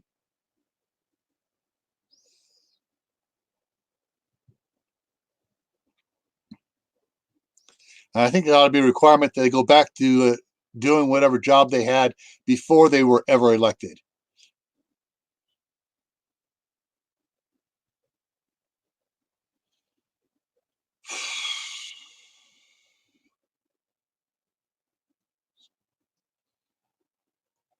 Unfortunately, if the government blows up, it's going to take all of us, all of us with them. And it's going to be, it's definitely going to be a thing. Hey, there's Anthony. Drop by saying on his way to the vet for his dog's annual review. Mm,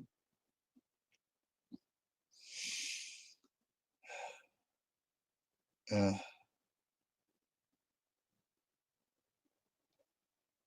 so,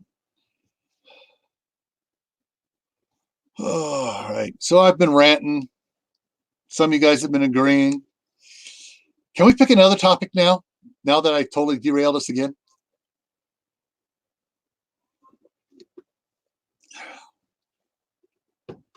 I guess Steve didn't stick around very long. I haven't seen a lot of fire and brimstone from Steve.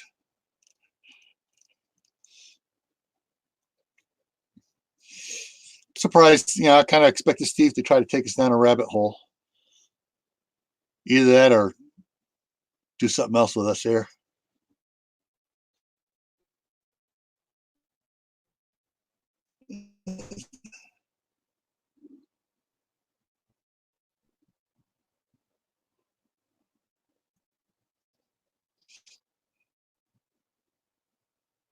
Yeah, that's the clincher on the end there. Term limits. Thanks, Gunslinger, for reminding everybody.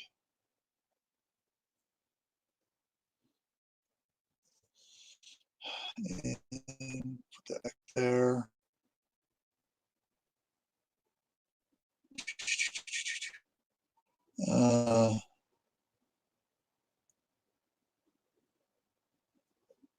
Lori's got 6 inches.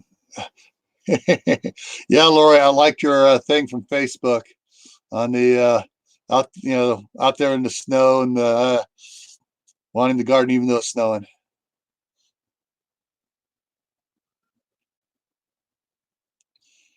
Exactly.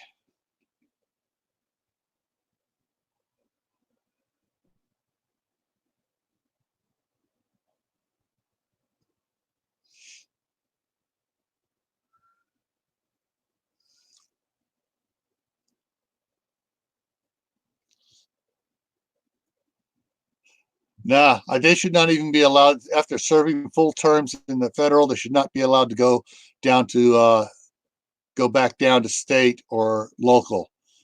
They can work their way up, but once they hit the top, that's it. Once they're done with the federal, they should not be allowed to go back to other ones because that just brings any corruption or any stuff they picked up there back down.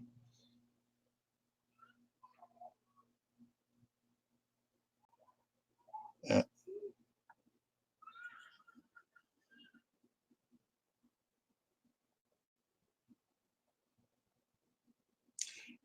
Yeah. Um. Yeah. I don't know. I'm kind of, for the House, I'm almost willing to give them 6 years because that's equivalent to one term as a senator, and still puts them below the president. Um. But yeah, there, like with the president, there is a thing where he, can take over if his predecessor dies in office, and he can finish out the other term. I can see that, but yeah, having that. Yeah, Lord, that's the thing is they think they're gods. They think they're royalty. They're, they keep forgetting that no, they are supposed to be our representatives, serving for our best interest, not their best interest, and not trying to create a permanent rule hierarchy. Yeah, and that's the thing. They should not be getting paid, especially not the amounts they are.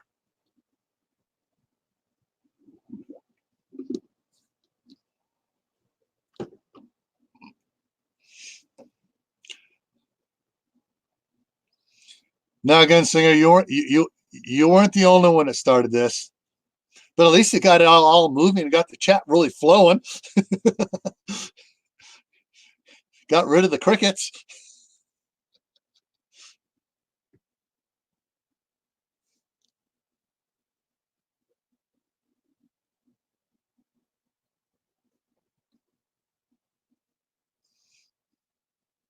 Yeah, most changes need to be made at a state and local level to make the republic work. All right, Anthony, let us know how it went.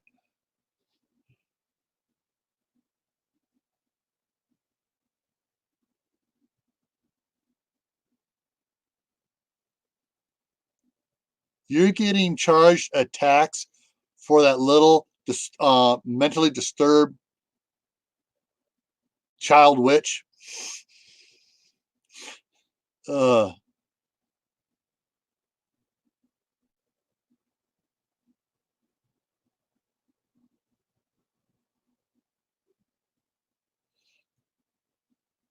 wrong one. Hang on, I'll go back to that. Yeah, well, it didn't just flow over here. It had to work its way back in over here.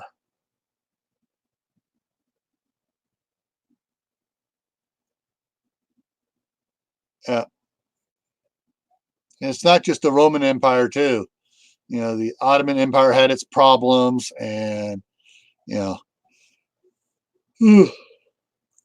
the Byzantine Empire, they all had their problems in the, and with the Pharaoh, same thing. Greed, power. I'm it. Oh, crap. All right, Lori. So yeah, you are getting taxed for that little insane child. I want to use the B word. Uh, no way you can, your people that the citizens can get together and get a petition or whatever to change that and make it all refunded.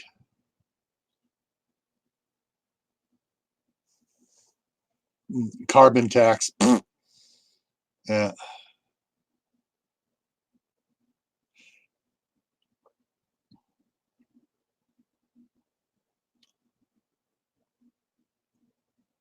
Oh yeah, they need to do a deep audit.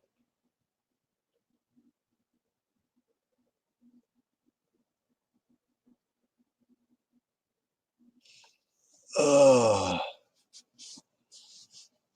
After a senator comes in the first term, the IRS needs to do an audit, make sure the public, make it public. Same with the second, and everybody. And they need to do a not just do an audit. They need to do a forensic audit, which means they go in and they check to see if there's any sort of trust they have been become associated with, any other sort of S corps, corporations, anything where money can be funneled to a different, like the Clinton Foundation, anything to have any sort of tie to. And it's like, when someone's a member of the,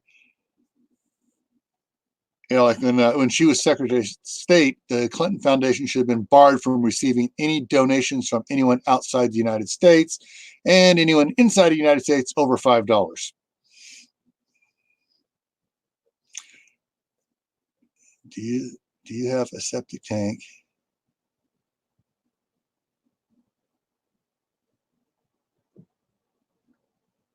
All right. Actually, where I'm at, the small town, it's only a quarter mile square, and it's only got a population of 400.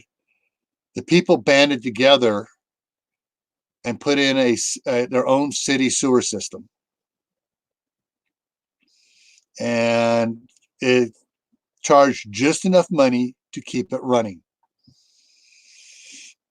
Yeah, but if I had a septic tank and I was doing it myself, I would go for I like what septic tanks do for gardens and stuff, and run a processing stuff on it. But wait a minute, the health department of the liberal left-wing wingnuts would say, oh no, you can't use human manure on gardening. Heck, the rest of the world's been doing it for millennia and they're not dead.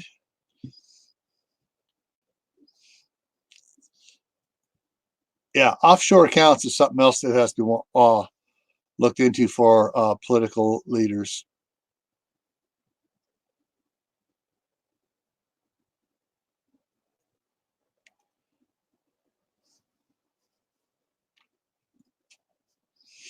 And you got to make sure it's not just commie money.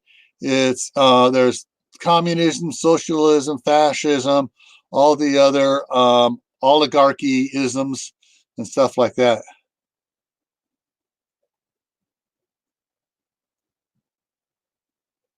Exactly. I mean, I know the Clinton Foundation made a bunch of money off of their stock market ownings.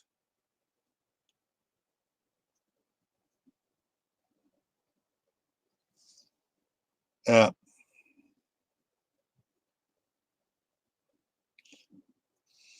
isn't there some sort of law about international interference with uh, your country's elections, Lori? If there is, charges ought to be filed against the abomination for going up there, sticking his nose in where it doesn't belong.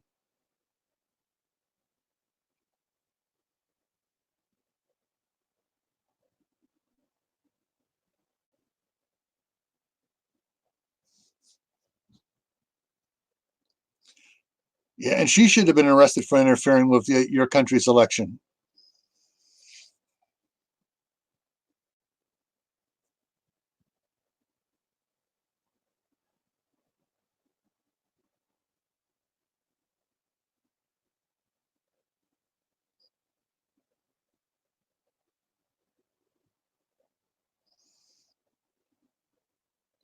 Hey, Dave.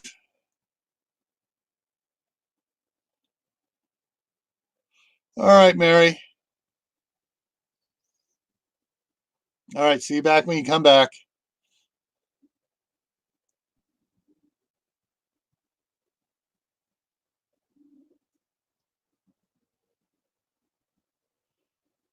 Yeah.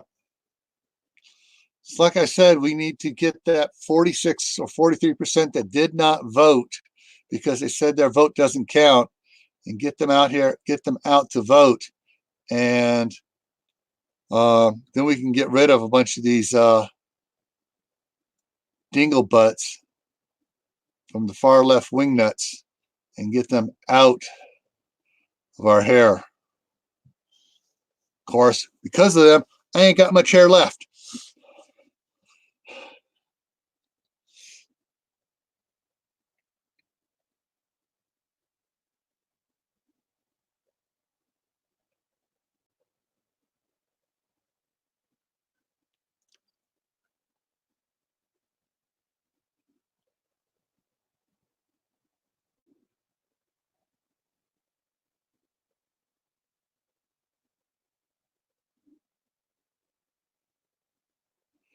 Yeah.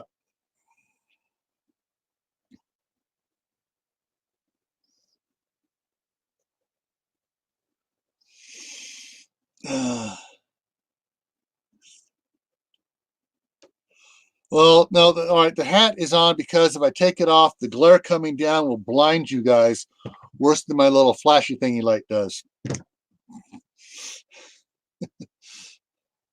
Now, I've always wore a either a cowboy hat or a ball cap since I was a little kid. Um, my mom has. My mom was an avid photographer, and she has thousands of photos of me running around as a little, 3, 5, 7, 8, wearing a cowboy hat. And in high school, they didn't like us wearing cowboy hats to school, but we could wear ball caps, so I wore ball caps. And I just wish, the reason indoors I wear a ball cap, outdoors I try to get my one of my other cowboy hats onto, or my big flappy farmer hat on to protect my ears.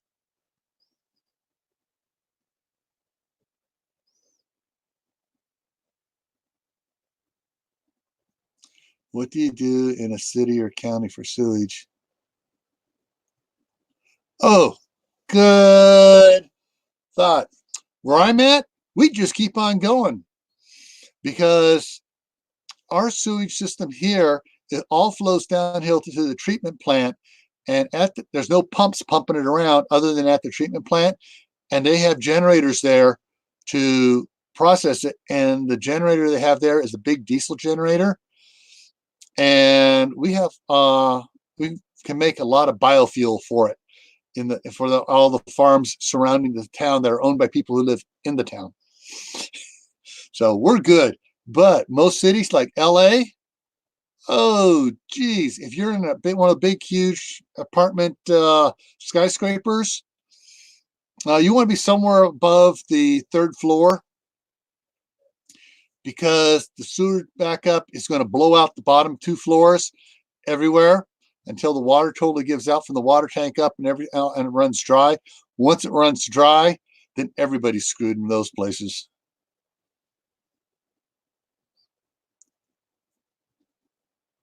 The just,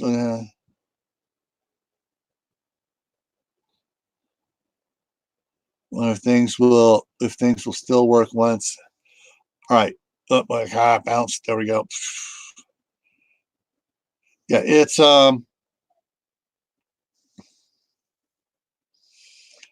yeah, it all depends. All right, you're probably using that term too broadly and generically. If it's depending on the level of a SHTF, or whether it evolves into a total Tawaki situation, um, it depends how fast they can get power back to it, and people are willing to come together to generate the power for it. And it also depends on the size of the system and all the other fun stuff there. Uh, and I said, a lot of the towns I was looking at around Idaho, the houses and stuff, they were all on septic tanks. And really, if you're in a suburban area where you got at least a quarter acre, yeah, you can put in pit toilets. You can put in a small, when I say pit toilets, that's an outhouse. Go out, dig out, and put in some leach line and stuff, so long as you can get the supplies still, and put in stuff to do that. But once you got to worry about once the plumbing supplies are gone, what are you going to do?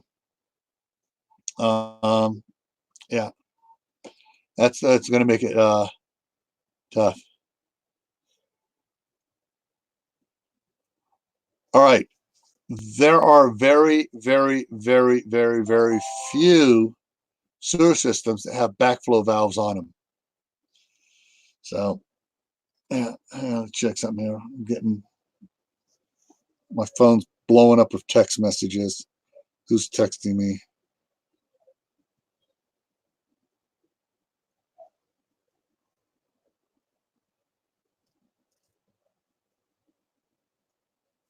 Ah, Scott was saying he was tempted to live stream the huge pick he just did, but can't. He'd get in trouble.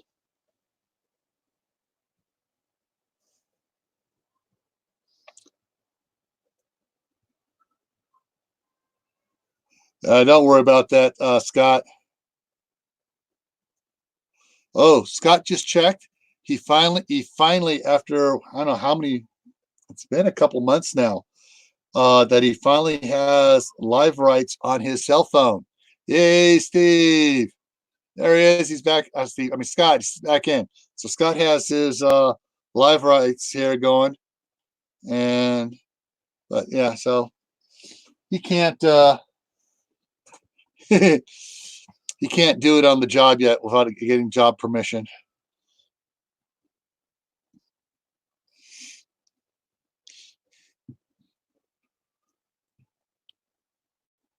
Okay. Yeah. When I lived in Arizona for 2 years, yeah, we had a small septic tank, and we had it set up to um,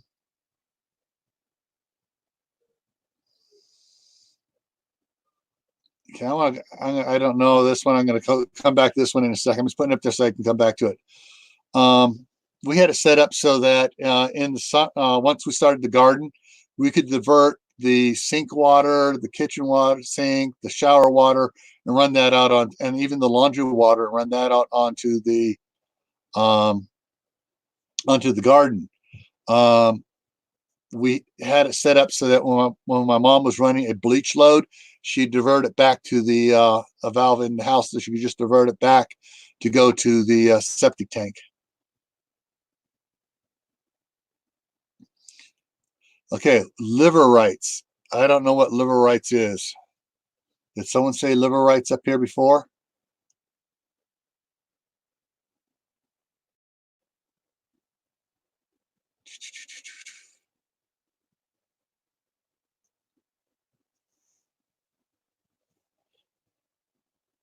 Oh, live rights. I'm not sure. Let's go down here. Where's the outhouses? My grandmother grew up on, I think it was 40 acres, maybe more, up by Coeur d'Alene. 14 brothers and sisters, so 15 kids, and her parents, so 17 people. They had a double seat outhouse. So, and they had to move it every once in a while. And then they got plumbing. And then they dug a huge, huge septic tank. Theirs was a wooden tank that they, structure they built out of 4x12s that they milled themselves and built the tank there.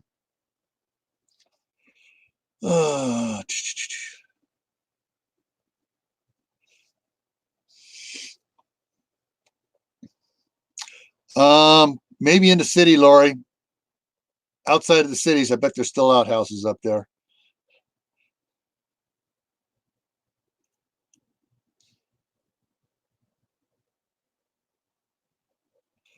Okay, there are a couple of videos on YouTube from way back on different ways of doing composting toilets that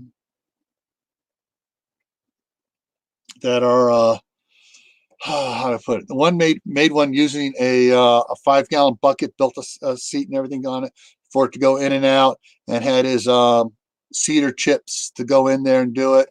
There are some commercial ones that are have the chemicals and stuff for breaking everything down. There's that chemical you get. It's a green powder stuff in a container about this big. It's a white plastic container with a red label on it for your septic tanks. That has all the enzymes and stuff. You can use that in your composting toilets to get the stuff to break down. But there are a lot of different videos out there on composting toilets. I would watch several, not just one. I'd watch a bunch of different ones to make sure you weren't following somebody that's just throwing something up there to try to get clickbait.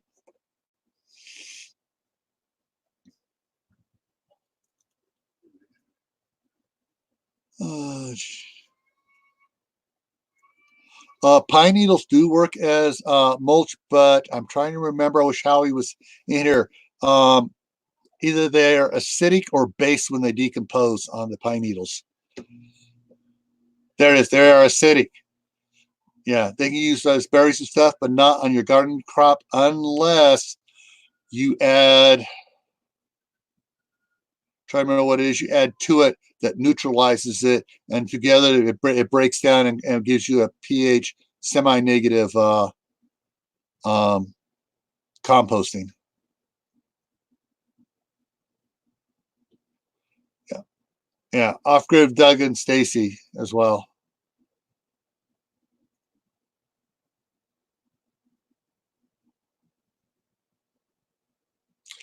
All right, you mean the city system that the city has? I'm not sure what they do with it. I have a feeling that from looking at the overhead map, I haven't been down to it, that they're doing the stockpiling stuff and just letting it decompose out there, and I'm not sure what's happening to it. But I know they do talk about not, they do send out the flyers, don't flush these things down the toilets, don't do this, don't do these things. I know one of the things that a lot of the treatment plants, especially back in California, talking about your Dial and other antimicrobial hand soaps and stuff. They're telling people not to use them because it kills the bacteria they use in the treatment plant to treat the sewage.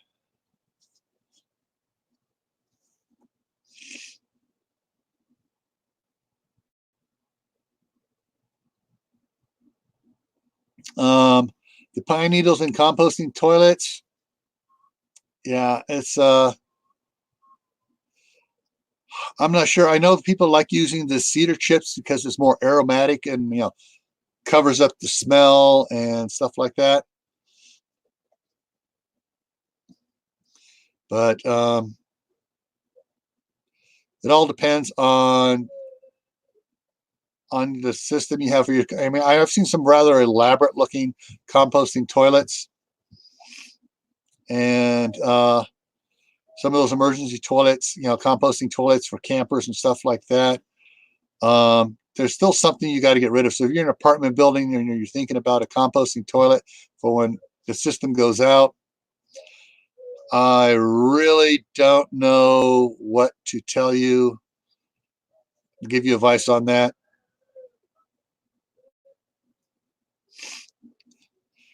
Yeah. Yeah. Peat moss does absorb so much moisture. but I'm not sure how fast it'll break down. I think Gunslinger Outdoor went to sleep. He's not excited about composting toilets.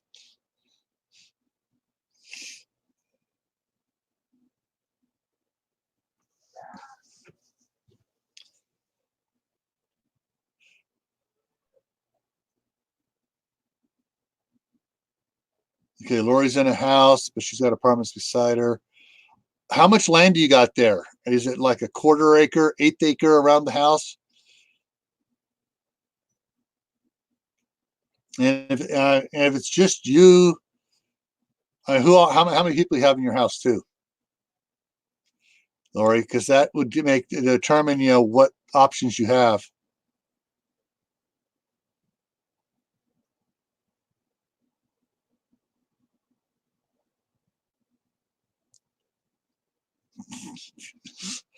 Yeah. Because if it's just one or two people, a small 16th of an acre.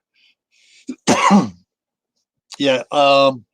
Something like Lori, for you, something like that, a simple 55-gallon barrel buried down in the below the frost line in the backyard, and a pipe running over the house where you can put a 3-inch diverter valve in there to run your sewage back out that way. Um, Unless you'd like my son to take 45-minute showers,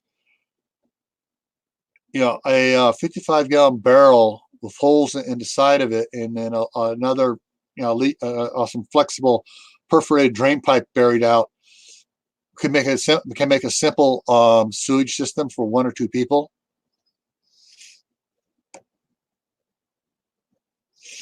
All right, Scott, have fun getting busy there, and remember, don't drop anything on anybody.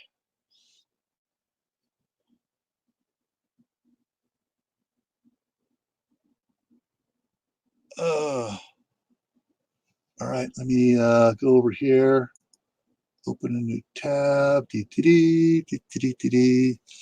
and that's opening up there. I'll take a minute or two. Yeah, yeah. Once you go onto an emergency septic system, yeah, you really have to become aware of your water usage. I mean, it's in Boy Scouts, we teach what's called the 3-pan system. You have 3 dish pans. First one is for soap. Second one's for the rinsing. Third one is the sterilizer. And so you make sure all the plates are cleaned off really good. You clean them off really good. If you have to use a paper towel to wipe stuff off, then you wash it in the soap. You dip it in, rinse it off. I mean, you shake it all the soap off, get all the soap bubbles off before you go into the rinse. You rinse, and then you go into a sterilizer, which is water with a little bit of bleach in it, and you dip it in that, and then you set it in the rack to dry. And depending on how much stuff you have to wash, depends how much water you put into your pans.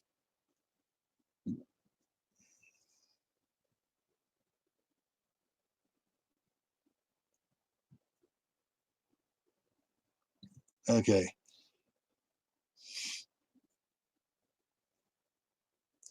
Yeah, a lot of the um, health department people, which are in most places are a little bit, this is my left shoulder, so they are left leaning,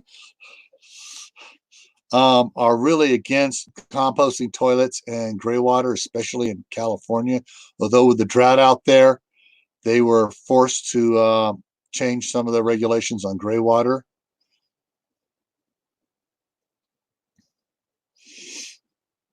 Yeah.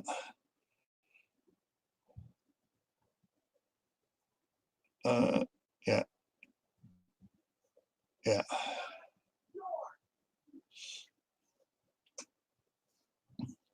So let me see if this over here is acting up here. Boys are misbehaving downstairs.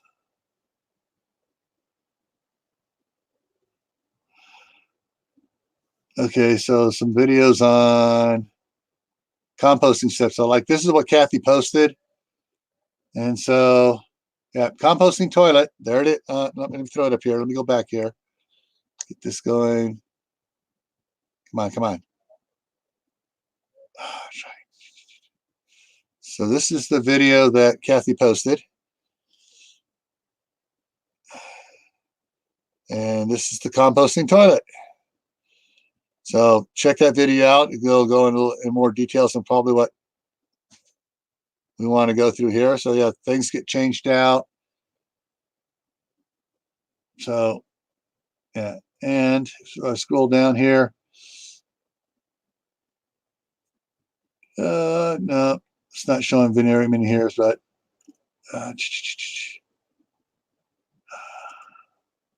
yeah, it's not showing a bunch there. But yeah, if you just search for composting toilets, you can find a bunch.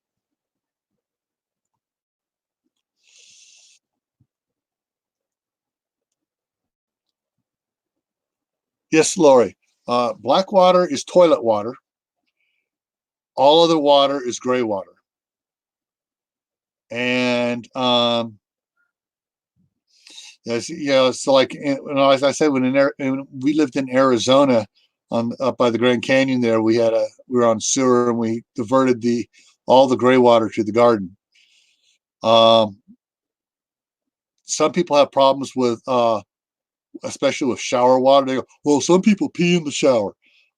Yeah, some people do, but it's so diluted and stuff. It's not going to hurt it to go out there.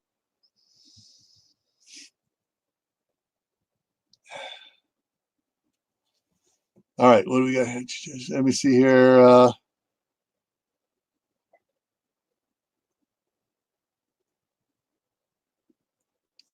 Okay, so talk to the happy dancing turtle people in Pine River. I think they've done some stuff like that. No, there's green straw bales house. Okay.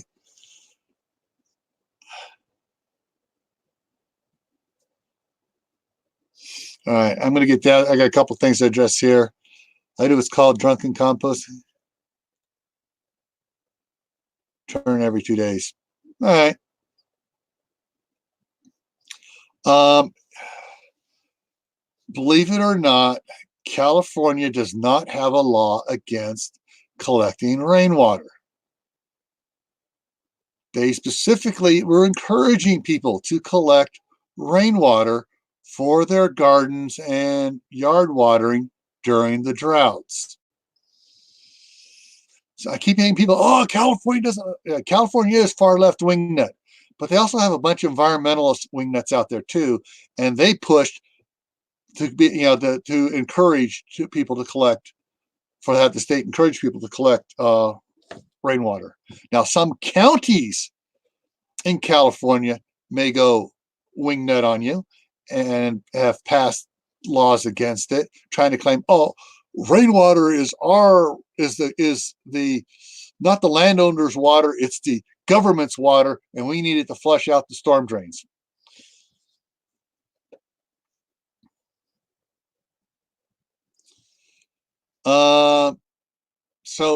Laura, I guess you oh, where did it go? Wrong side.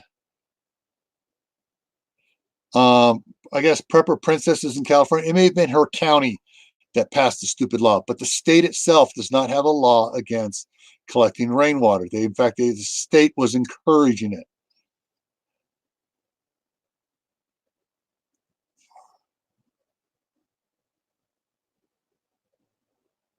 Oh, very good point. Very good point. Going to throw this up here.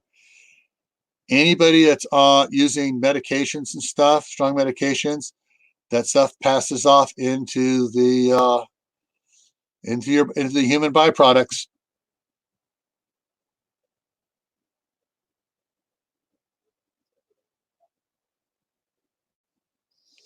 Yeah. So you got to be careful about medications, and old medications do not flush them down the toilet. Take them to the your local health department, whatever. I know I know California, every county was required to have a thing for recycling medications and stuff. Oh, what did the abomination do? They want to tax us on rainwater. Yeah,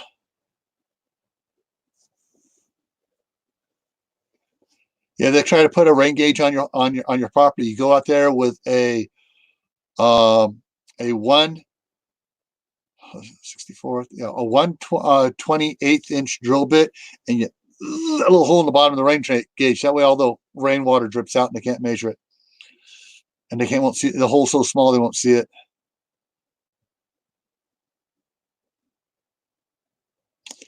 Um, on certain things, um, the state can say one thing, but on certain things, but cities and counties and stuff can increase on certain types of things, pass laws that the state says, "Oh, we encourage you to do this," and the county goes, "No, we don't want to do that here. We don't want to encourage that." There are certain, but when like the state or federal law says you shall not do this, the lower ones are not have to are supposed to follow it. Unfortunately, you get the left wing nuts, like especially in California, where when the federal government said a certain thing was illegal, they go, "Oh, we're going to make it legal and do it." And yeah, well, personally, if I was working for the federal government in that branch at the time, I would have gone in and arrested the governor and all the state legislatures who voted for that, for violating federal law or conspiracy to violate federal law, and then made sure they were found guilty. And the sentence would be you will not be able to hold any elected governmental position again.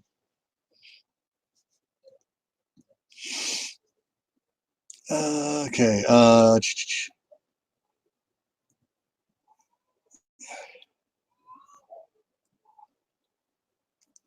Yeah.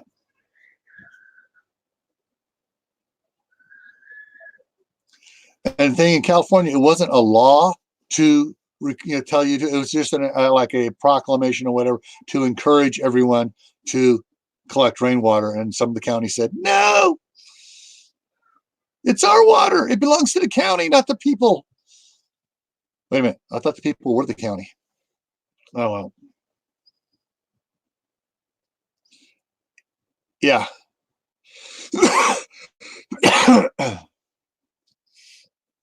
Yeah, good thing. If you have any old medications, take them for proper disposal. Don't put them into um,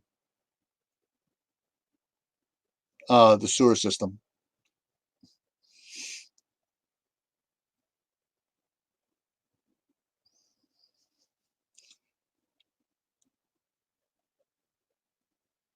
Yeah, it's practically impossible to get certain medications out of the composting from the sewer treat. That stuff.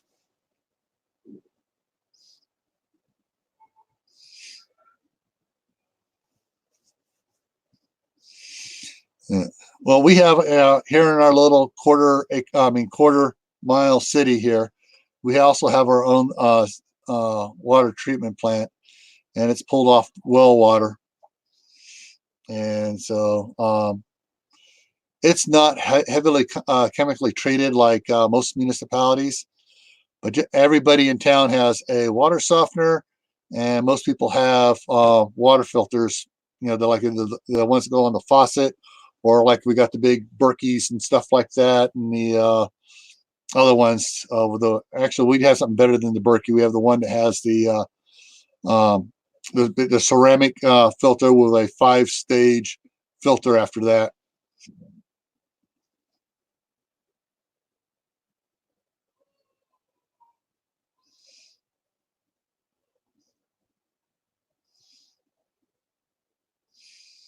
Yeah,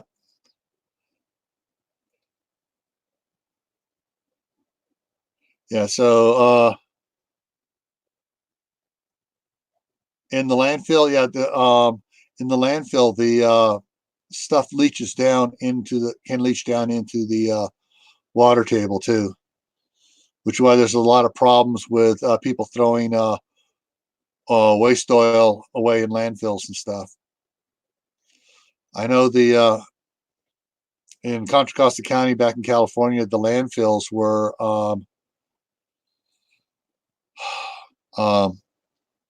they started a recycling program.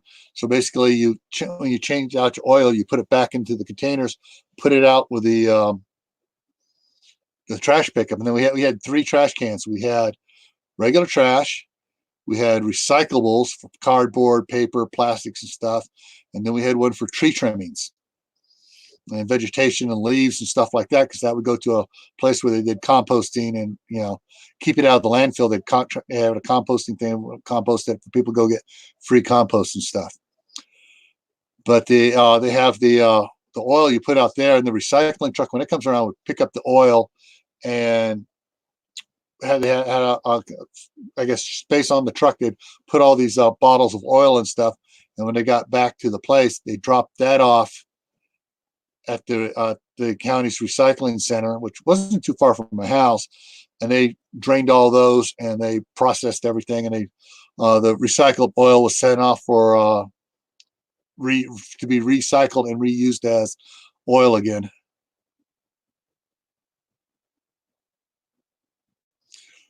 Cool, Kathy.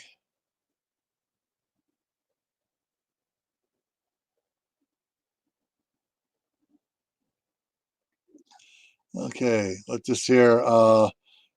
Some landowners in Oklahoma are trying to sue a farm because they dumped raw sewage on the field to grow food, and they all got very sick now. Got very sick. The ground is now toxic. Yeah. Yeah, the raw sewage, human sewage, probably because there's so many other chemicals going in there that people are dumping down their drains and stuff. The Drano, other stuff. They'll do like paint, they'll wash latex paint down there, clean the roller brushes and paint brushes and stuff, and all that goes down the drain. People just run it down the drain, goes to the sewer treatment plant, and now the stuff that's coming off there is toxic and they can't be used. Whereas the people are using brains and common sense and not dumping that stuff down there, the product from the sewer treatment plant wouldn't be quite so toxic.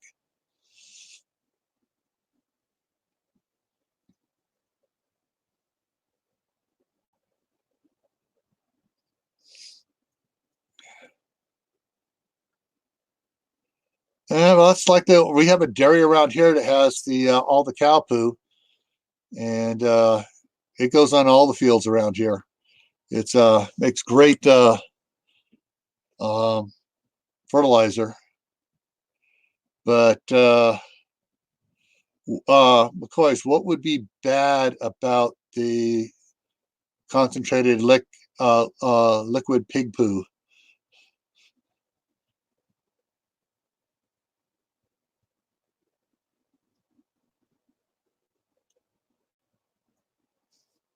Yeah, some of the companies that were supposed to be recycling it from the garbage pickup, yeah, they got caught down here doing that too, and they got they had all their assets seized, and they were another company came in and did it.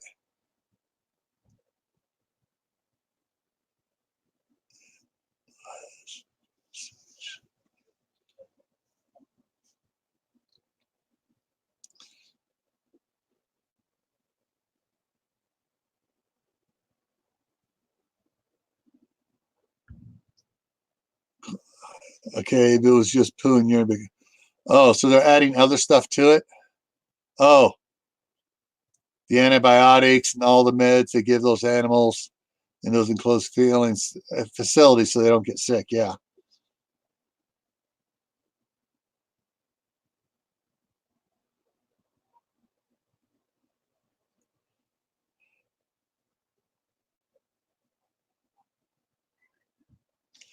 Um,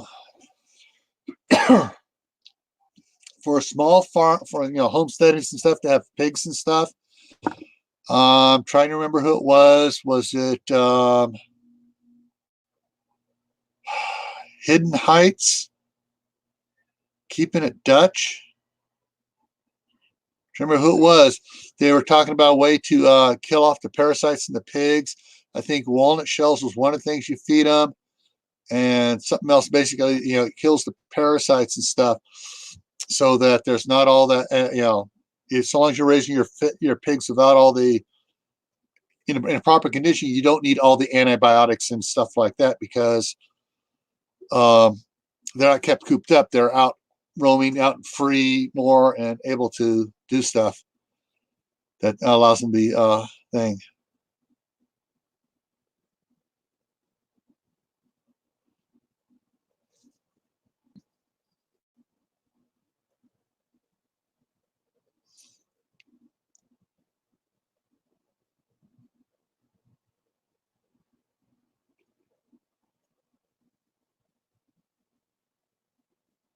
All right. Yeah. So okay. So you compost your own manures from your cows and stuff. All right.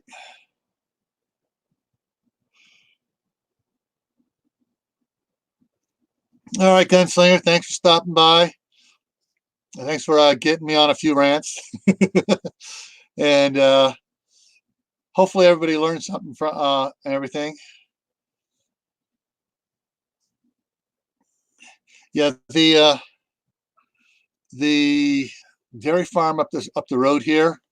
They are very much into organic stuff. They don't like using the a lot of antibiotics. They don't just give it to all the cows and stuff when they have a sick cow. I'm not sure exactly, but the guy goes to church with us and he talks about it. They try to limit the amount of stuff they use, so the manure and stuff that comes off the dairy farm and the milk that comes off the dairy farm is healthy.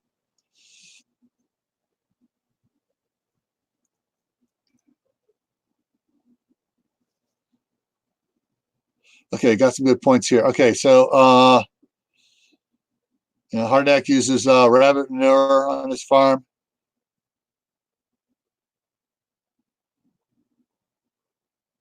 Yeah, rabbit manure is something you can put directly into the garden. You don't have to worry about it cooling down.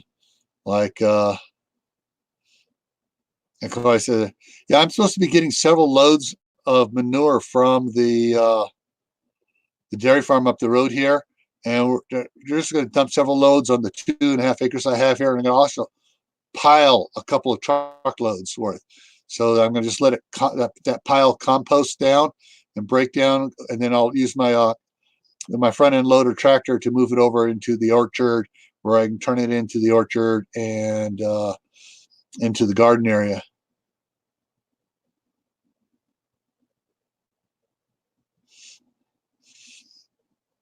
The Okay, Dave, you're not learning anything. You're still dumb as a box of lava rocks. Okay, I got it. All right. Um, yeah, but on the 2.5 acres on the side here, we're going to try to get dump several loads out to get a spread out there. Then my neighbor across the street is going to have his son bring over the 2-bottom plow and just turn the whole thing over again a couple times, and we'll run the disc on it and try to revitalize the soil. After he gets done doing all turning in it and disking and everything, we're going to try to put something like a clover or soybean cover crop on it, and turn that in, midway through the summer. You know, so we're going to spend the next 2 years trying to revitalize that 2.5 acres so it's producing, so it's good, healthy soil to produce good stuff.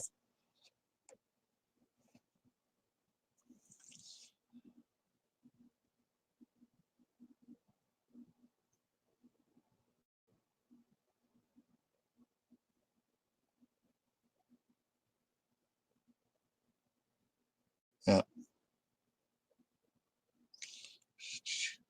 And in organics, if they have to give antibiotics, the animals have to be sold. Yeah.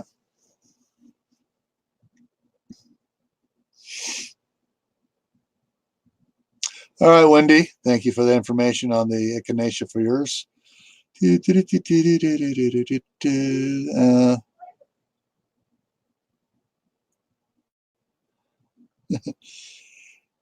Come on. Oh, let's go. Yeah, Lori, hindsight is 50-50. Not 2020, it's 50-50. It's like coulda, woulda, shoulda.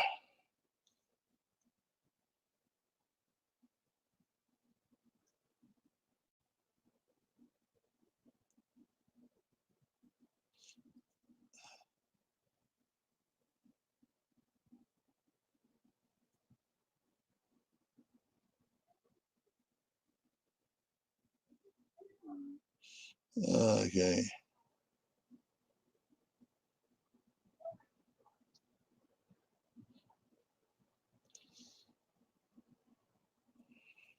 Okay, so actually, I got to take care of something here real quick here, guys. Just bear with me. Go ahead and chat there. Go to my homestead names. Do I have on here? Control F. H-A-R-D. Nope, don't have you in the list yet. Okay.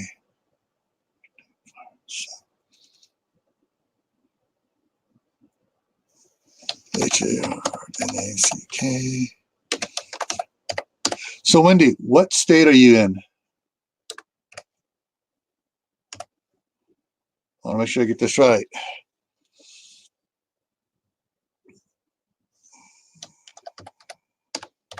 Wendy.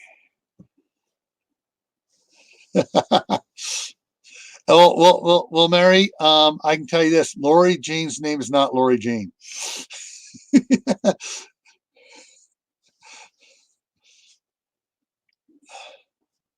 Linda.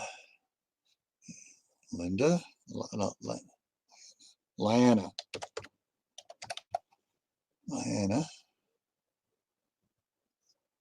At McCoy's. MC. What I have is I have a list, an Excel spreadsheet. I put everybody's, when I get names and stuff, I add names to it so I can not do poofahs and call somebody by the wrong name. Hill Farm. Okay, so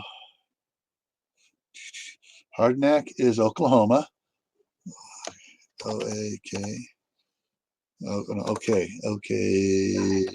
Blah.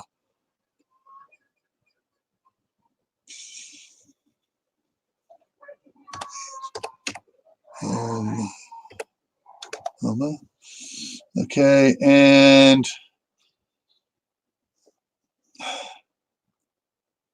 okay, and McCoy's, what state are you in? I'll make this right so I don't make mistakes again. I got a bunch from Oklahoma up here.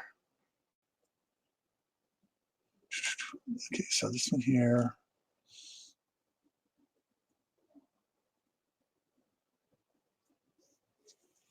Control X is up here to Oklahoma and insert with Oklahoma.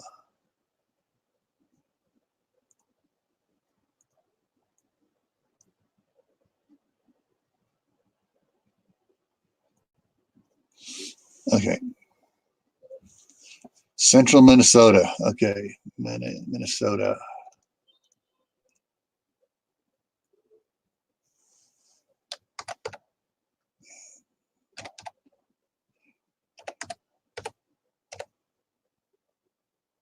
Minnesota. Okay. Let's see. Now, I know there's a couple others from Minnesota. I just haven't gotten them down in here. I got to start getting everybody recorded right again.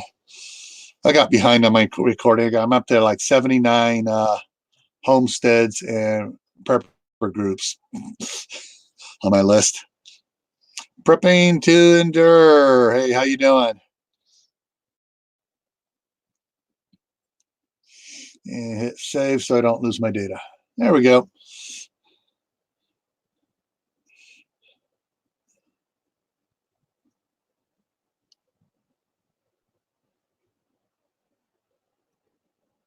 Yeah.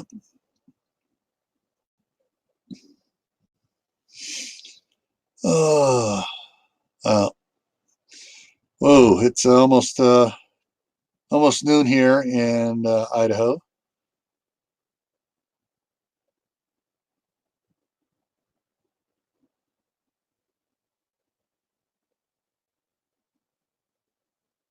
Yeah.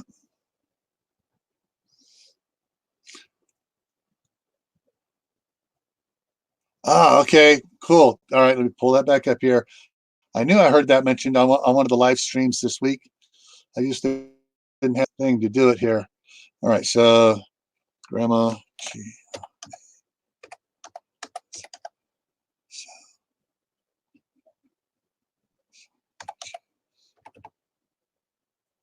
so happy I'll get the full thing on that. And it's also Minnesota. And what was the other one? She moved mountains.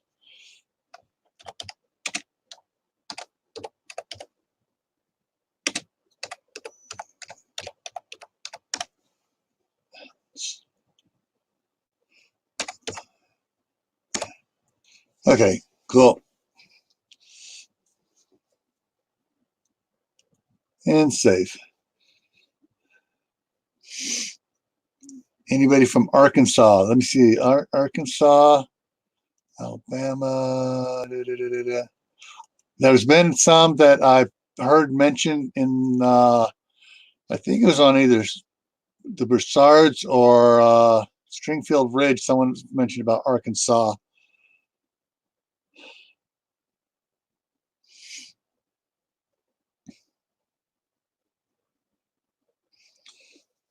Hey, James Curry. You're down there in the nice warm area down there in Florida. Um,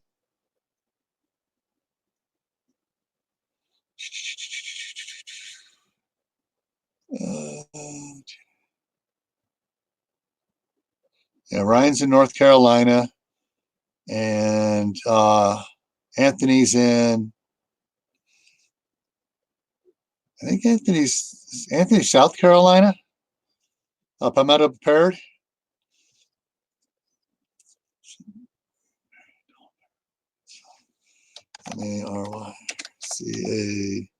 Marcard.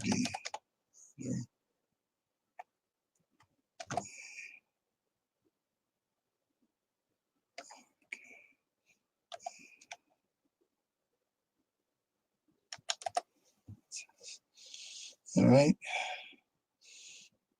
Yeah. So yeah. So Anthony is in South Carolina. SC, South Carolina. Ryan's in North Carolina.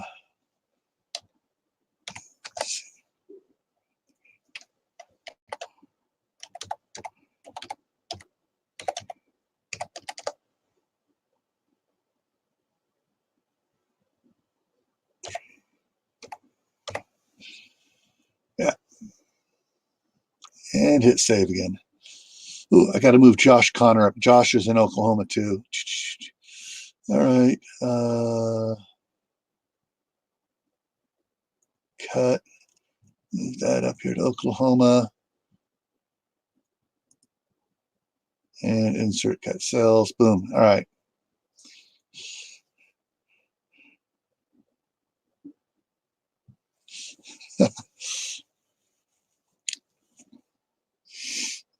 All right.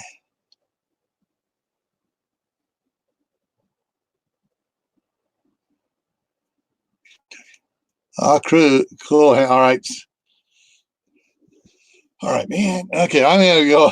The chat's going by faster than I can type here. Okay, so Arkansas, go down here. We got roots and refuge. REFU. Refuge is Arkansas. Arkansas and VW Family Farm, F-A-R-M. Yeah, cool.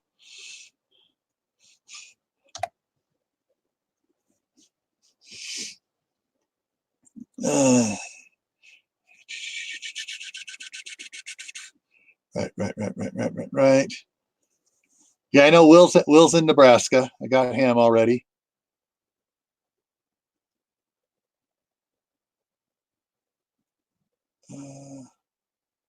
And Southern Ohio prepping is in Southern Ohio, as is Tibor.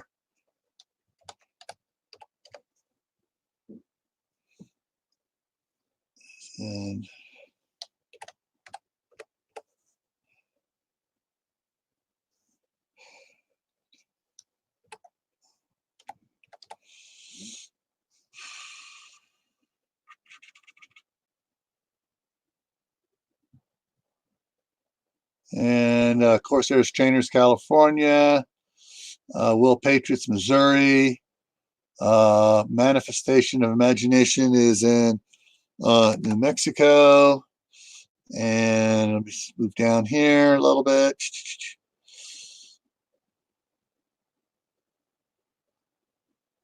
Okay, hang on. I just lost it. Josh Connor is a prepper guy. He's been, I know he frequents Will Patriot and WV Prepared Mind channels a lot. He shows up on mine occasionally.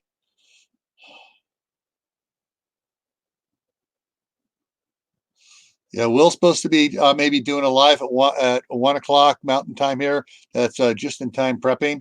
He's at the doctor's right now, or coming back from the doctor's. Oh, good. And Wendy, you're going to go to if things go to and see Daniel and Dutch. All right, and Kevin. Kevin is Hidden Heights. I'm not sure where DMAC is. Yeah, Cheryl's in Missouri as well. I'm gonna have to go back this and just catch up on this. Bobblehead is Arkansas. Guys, I got that right here.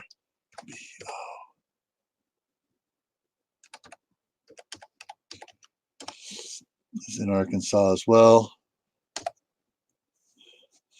New Mexico. That's BRASSTARD 7.62, and that's New Mexico. Yeah, Rita's southern New Mexico too.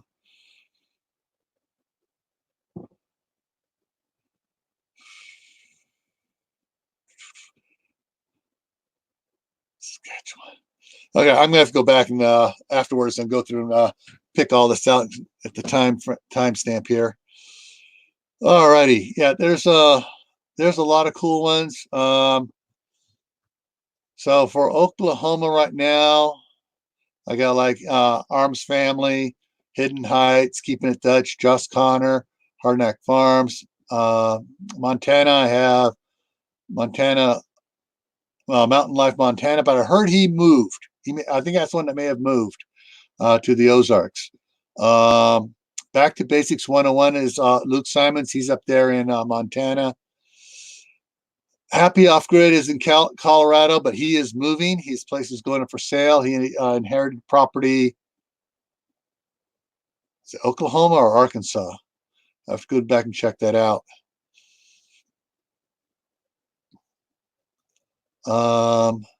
For Idaho, you got Busted Wagon Ranch, Essential Mountain Homestead, Good Simple Living, Hidden Heights Homestead, Homesteading Family, real good. Imaginary Wood, that's Dave. Living the Dream Homestead, Jeremy. Martin Johnson Off Grid, North County Off Grid, and they're selling their place. They're tired of fighting the developer up there, developing all around them. Red Poppy Ranch, Sand Hollow, Homestead, Willow Creek Homestead, and they're selling their place and they're moving back east to another homestead. Paw Bear Timber, North Idaho Homestead, Idaho Hillbilly, Survivorology 101, Shaw's Prospecting, Tom's Backwoods, Dave Norseman, Tim Fergal, Black Horse Ranch, and Darlene McGee. Those are all Idaho. Yes, I'm in Idaho right now. I've been picking up on mostly Idaho, trying to get to know the people around me.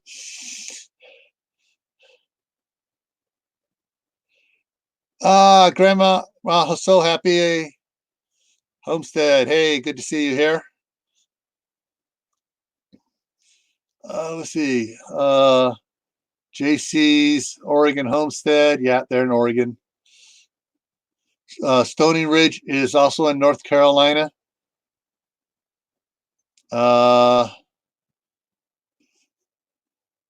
couple others I'm not sure here. Hamiltonville Farm is in Florida. Sampson Farms is in Tennessee. Four Blessings is in Texas. Bunch of other Texas ones that I can't recall right now. I can't think of her name.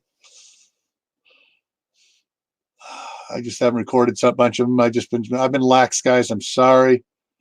Stringfield Ridge is Kentucky. McClendon Homestead is Alabama. Broussard's Louisiana. Gemini, Louisiana.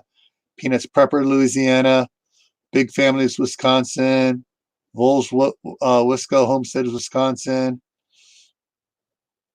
Overlook Valley, Tennessee. Not sure where Copper Kettle is at. Or not sure about Southern Blessed. Corsair Trainers, California. Palmetto Prepared, South Carolina. Will Patriot, Missouri. Cheryl Hurst is in Missouri. Just in Time Prepping, Missouri. Manifestations of Imagination, that's Reed, is New Mexico. Brassard's 762 is New Mexico. Ryan the Gamer, North Carolina. Food Forest Permaculture is Victoria Island. Let's Talk About Prepping is Idaho. I got to put him over there. Dang it, forgot to mark him. He's over on the other side, state directly opposite me. Prepping in Progress. I'm not sure where Steve and Kim are at. Tibor's, Ohio. And everybody else I just got in here just now. Heirloom Permaculture's Oklahoma. Okay. Where are we at? HEIRLOOP.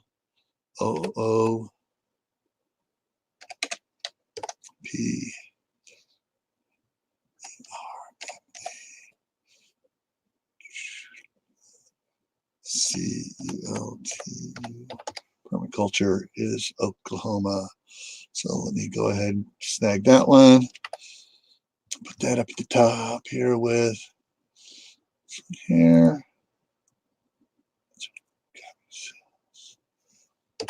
Oklahoma. Okay.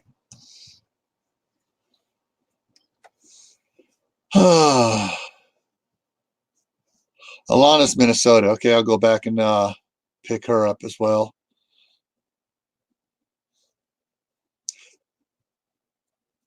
I haven't seen Alana around in a while, Ryan. Or have we just been missing her? Of course, she usually hits up there on Will's. And Will's been out sick for a while. Hey, Tibor. Yeah, we're just going through, let's see where everybody's at. All the homesteaders and preppers, so we can all back each other up.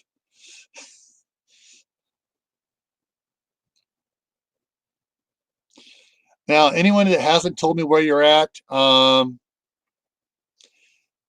if you don't want it, that's fine. If you don't want to say what state you're in. I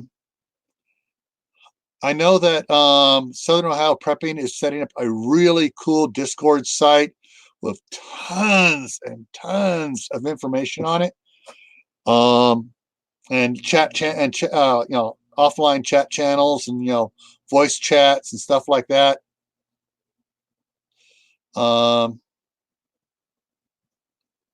Okay, so it's Angela and John. So let me go back up to Angela and John, put them in there. But anyways, yeah, you guys ought to check out Southern Ohio Prepping's Discord channel. His next time he's on is Saturday evening, 9:30 Eastern time. And he should have his link back up in there. So if you guys want to come join his Discord channel, he's got tons of information up there. You can post your own videos up there as well. And he's setting stuff up on that. So let's grab, where did I just have it here? Culture. So that is John. And A-N-G. So, well, sure I spelled that right. Okay, and hit save so I don't lose all that information. But I'm not sure. I was thinking, guys, if you guys want to do this, we can put together a big list of us for just the state we're in. Not don't go down to counties or anything, just what state you're in. And if you want first name, last name, in there as well. And we can create a list, and then we can put it on the Discord on Southern Ohio Prepping's Discord channel. It's growing big, and that way we can connect with whoever's, find out who's in our area, and start connecting with people in our areas. I think that'd be something really cool to do.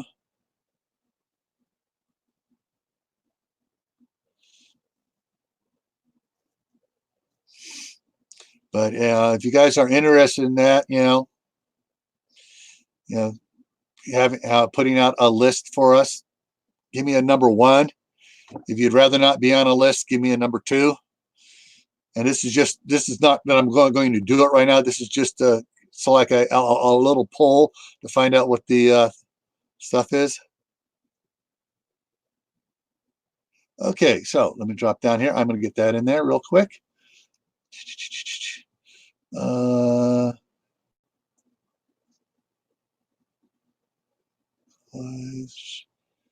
So happy is Bonnie, Bonnie, and she moved mountains. She moved mountains. Okay, I got to put a D on that. And that is Katie. I love that name, Katie, because from a John Wayne movie. And if anybody can remember, you can tell me what movie a certain person was named Katie in it. I'll give you another hint: a famous redhead. You win the brownie point for the day.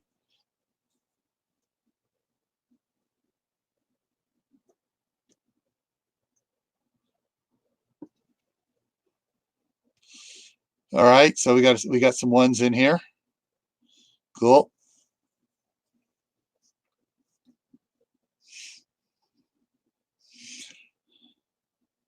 Let's see what we got going on here.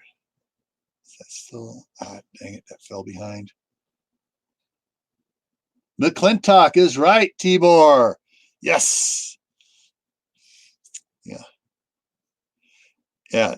John Wayne's wife was Catherine, and everyone used to call her Katie, but she started getting uppity and decided we want to be Catherine, and yeah.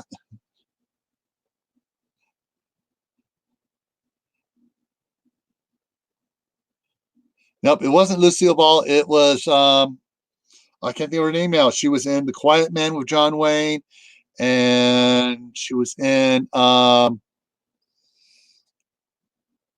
wasn't She Wore a Yellow Ribbon. It was the one where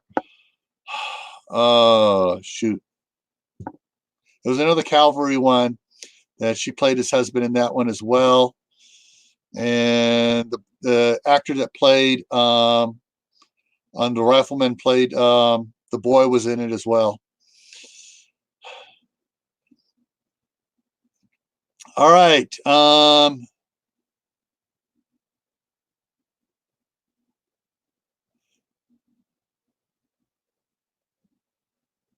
right. So Southern Ohio Prepping Dave, it's his Discord server that he's setting up. So, Dave, I don't know. Do you want to put a link in for your Discord server here for, make it a short time so anyone in here wants to come join it, we can.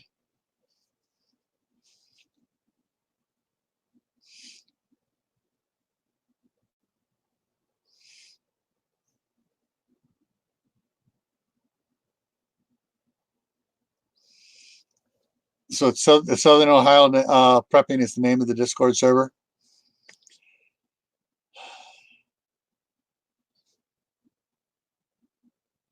Okay, the link to it. Oh, the video last night, guys. Last night's video, and see how fast I can do this. Go over here. See if I can get in there quick. The link to the Discord server still has several hours on it. That was Eddie put in there last night.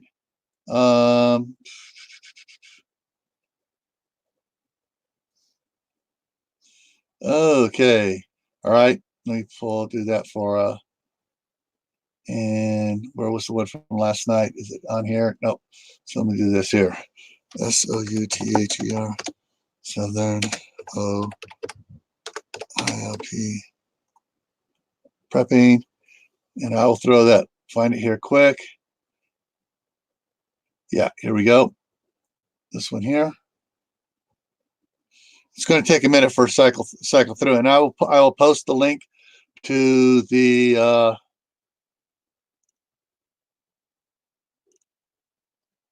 lighthearted chat right there. And the Discord link is in here on this one as soon as it comes up here. There we go. Control C. So this is the link to Dave's live stream last night, and he put in the chat the link to his not in the link in the chat, but down in the description. Yeah, so right on the description, right there is the link to the Discord. Actually, let's see if I can copy that, if that'll work without activating it.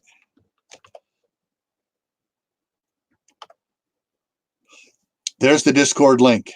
It's only good till about 7 o'clock tonight. So check that out. And I'll go ahead and pull that down. And I just spotted something interesting. Our busy little friend up in the air did do a live test on his phone. It's a 14-minute live. So everybody go give him a bad time here when we're done here. Go ahead and open this up in a different tab. This is Scott at I just posted there the YouTube live there. He's doing a little live up in his cab, up 300 and some odd feet in the air.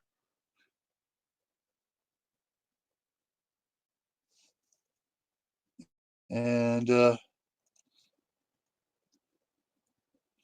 somebody typed something there. There we go. And that's Scott with one T, not two T's for Scott, those that don't know it. All right, so he's up there. So let me get back over here to Thursday Talk. And get that back live.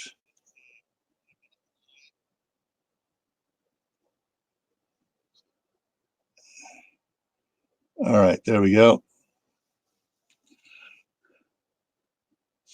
All right, Ryan, thanks for stopping by.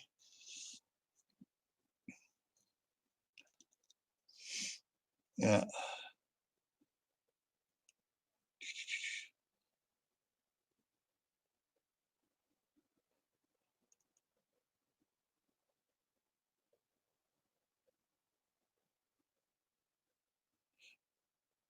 Okay, we got that done. Yeah, thank you. I'm going back on the thing here. Catherine Hepburn. Katharine Hepburn? Hepburn? No, I don't think it was Katharine Hepburn. Maybe, let me see here. The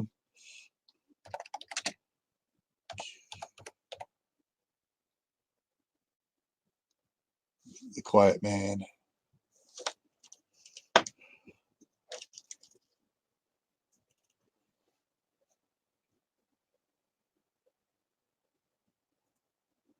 No, Maureen O'Hara. Maureen O'Hara was the one that had, going back to that movie, had the name Katie. Of course, then in The Quiet Man, she was Mary Kate. Okay, so let me get back here to.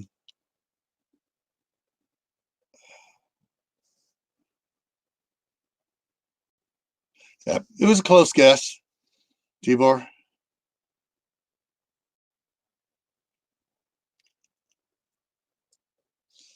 Yeah.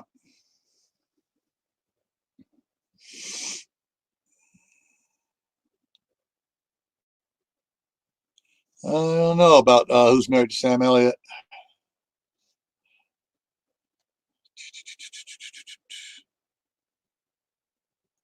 All right. Sam Elliott. And it says Catherine Ross is married to Sam Elliott. And they have one child, Cleo Rose Elliott. Okay.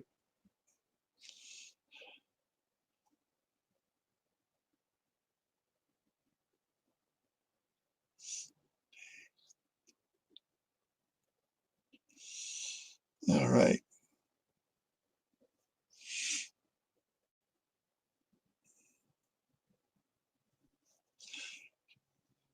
Hey, she moved mountains.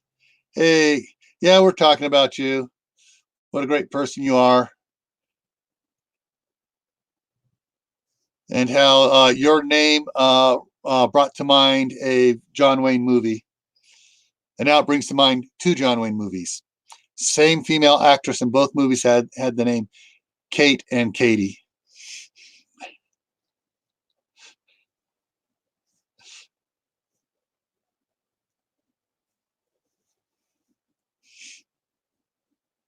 It was those two movies where she was Kate. It was Mary Kate Danaher, and that was The Quiet Man. And the other one is she was Catherine McClintock. And both times she was married to John Wayne.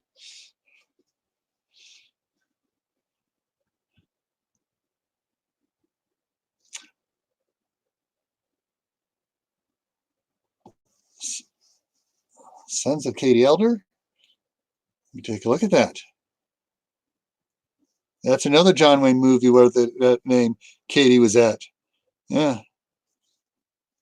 Cool. Go back here.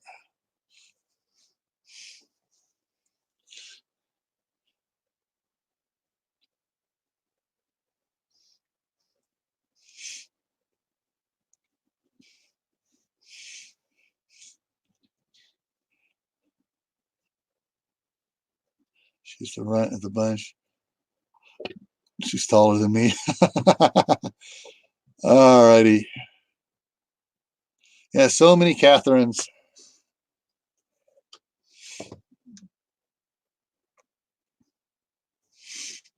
Uh, I just thought there's also a lot of Sarahs too.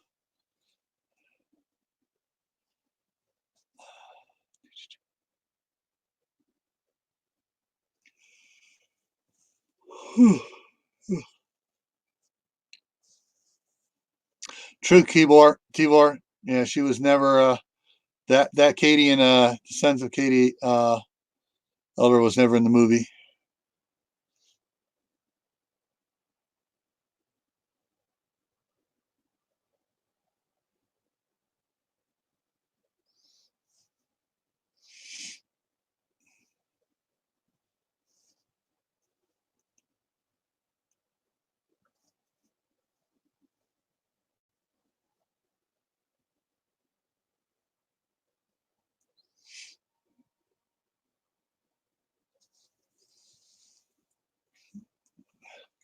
All righty here. Well, I'm winding down here. I'm tired. I'm burnt out. Oh, talking height now. Okay.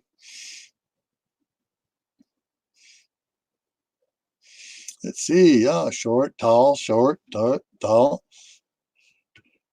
Yeah, I'm 5'10.5". My wife is 5'7.5".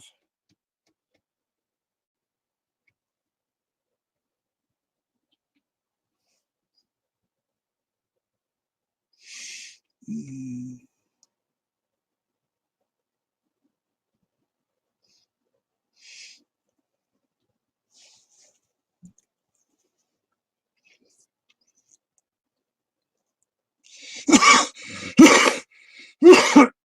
Excuse me.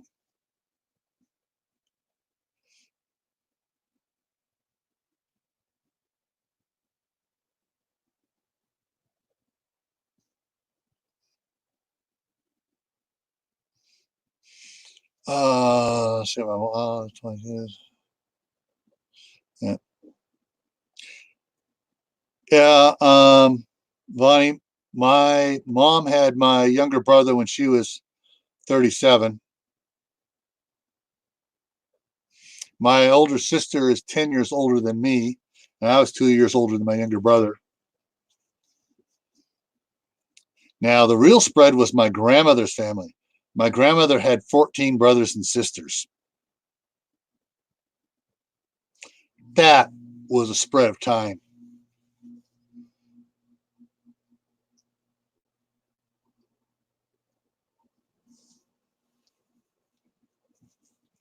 Hey, asymmetrical, yep. I mean, it just took off. It started talking and going, so I just let it go.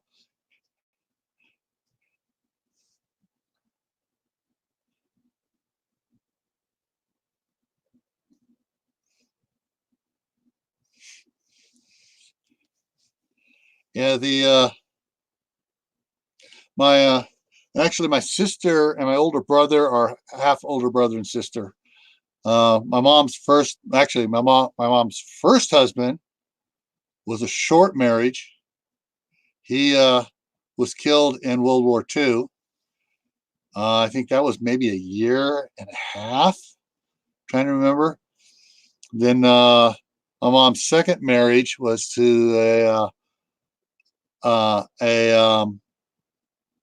do I call him, a Latin lover Puerto Rican, and yeah, she got that marriage annulled after when my older brother was about 6 months old.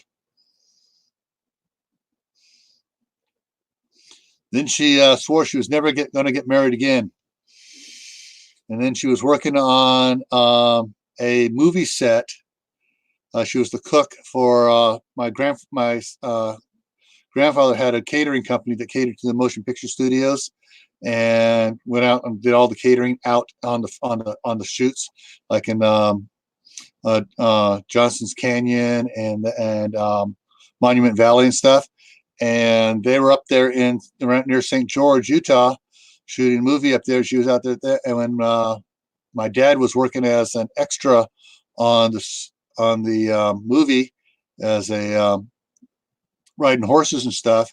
He was top 10 in the rodeo that year, and so he was doing stunt riding with the horses, and pretending to get shot and collapsing with a horse and everything.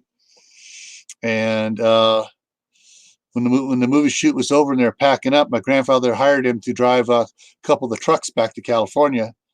And about mm,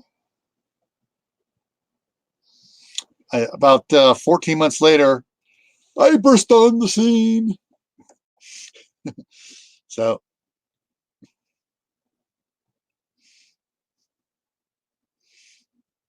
yeah.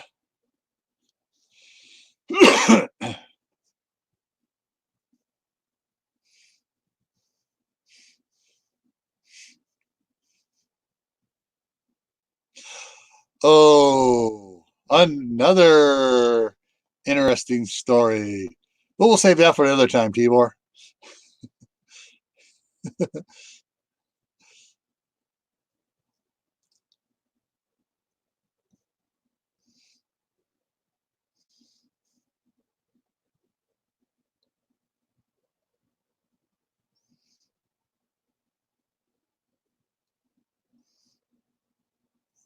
I went from being the oldest of three to the middle of eight. Stepdad was 11 years older than your mom.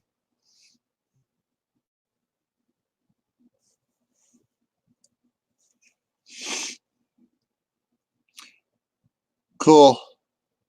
I never made it into the movies myself. However, 2 summers I washed a dark green Vista Cruiser Oldsmobile station wagon. It had a special.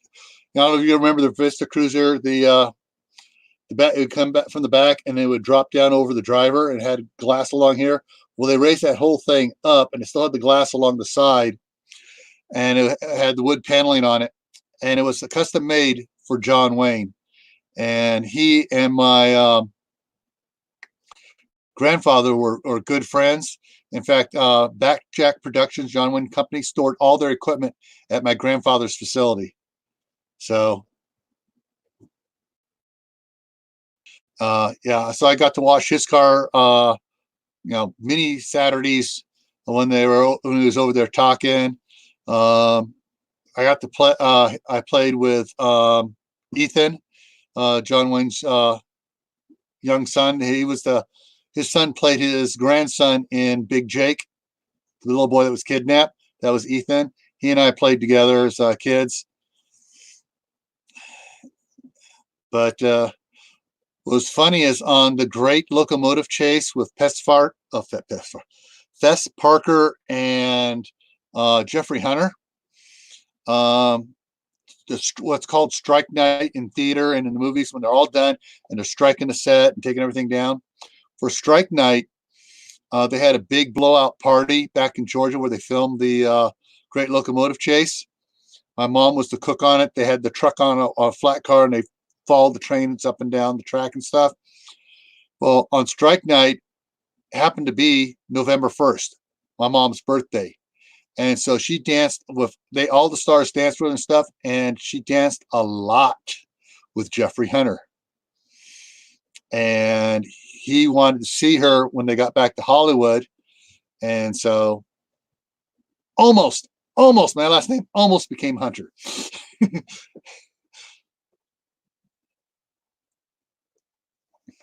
Yeah, we're still here. We're having a blast. Everyone's talking about they're giving their names and everything. And so I've been creating a list here of everybody's name on it and stuff. And we're going to see about getting a name together and maybe put a list on Southern Ohio Prepping's Discord channel so we can everyone can get together and talk with people in their own area. So Sand Hollow is back in the house.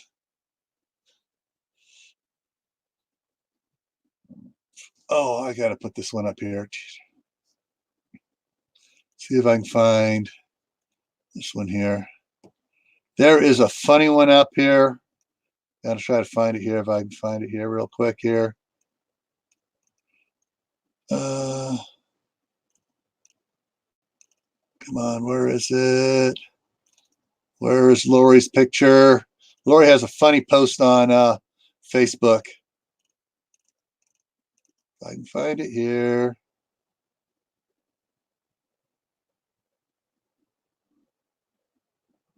Oh, that's weird.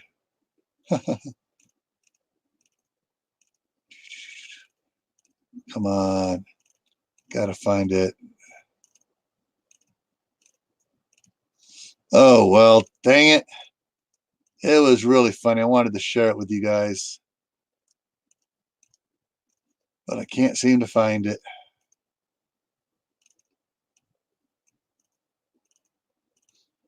All right, what's going on there? I started working on our garden this weekend. Right, as much as 4 times as much space. Building a greenhouse.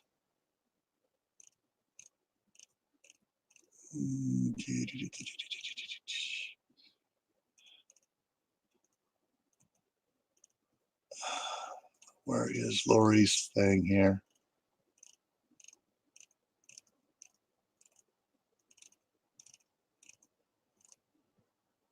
Disappeared. Oh well. Maybe I'll try this.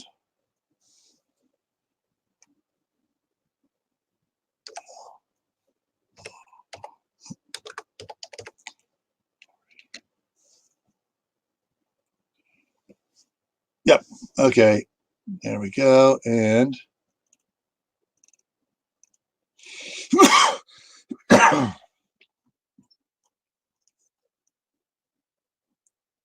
post.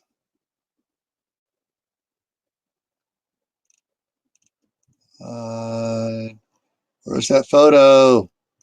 It was funny. There it is. Okay, guys, here we go. Laura Jean's post from Facebook. Screw it. I'm gardening in the snow.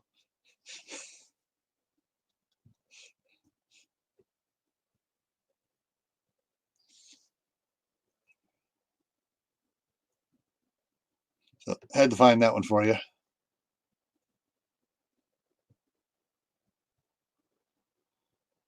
And we're still live here. Okay. And those that don't know it, when I'm looking over like this, I got another monitor here. Actually, I'll just show you guys, make it easier. Pull my camera around. So this is my setup. I got that one, and then I got my other monitor over here. And so this is the chat that I can actually comment on, and this is more live and fast response faster than the StreamYard chat.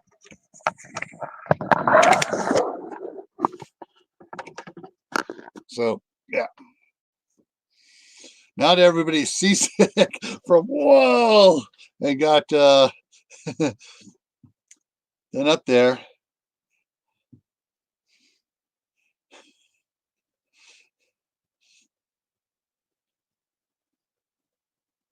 Yeah. So I'm reading all the chats here. So trying to keep up on the chat. So even though I'm just looking at the one on the screen in front of me because it's a 32-inch wide monitor, I'm looking at this one, and now I'm looking at the other one over here. So, and I don't have my screen on this side here, to even computer even turned on. I turn that one on when I'm doing live broadcasts for when I have people on my panel, that is. And I'm throwing a lot more stuff up.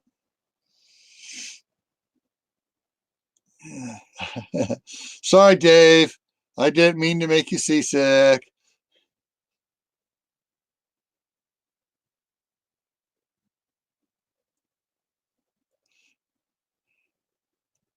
All right. Okay.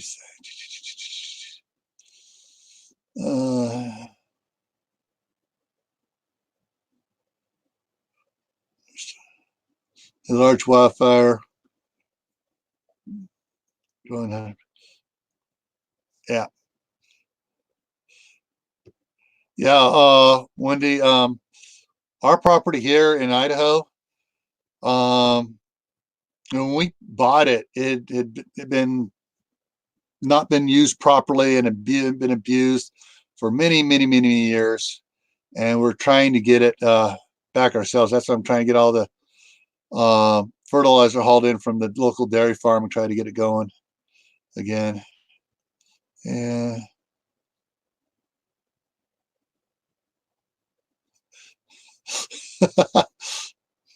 Yeah, I have problems of some of my tractor videos. I got to get a GoPro that I can mount on it, so it stabilizes, so I can show going forward. I can have it turn, show me and what's going on behind me and everything, without me trying to go over my shoulder. And yeah, I'd made myself sick just trying to not look at the video, just trying to do the filming that way.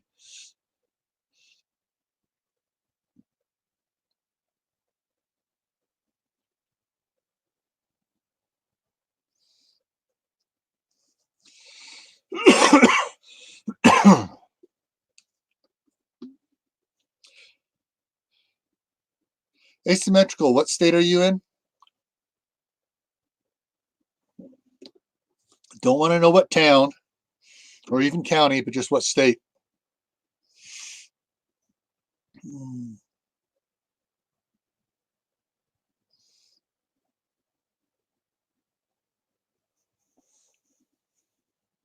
Okay, so yeah, fireproof buildings. That's where brickwork comes in. or metal siding. But actually, okay, so asymmetrical's up in Washington.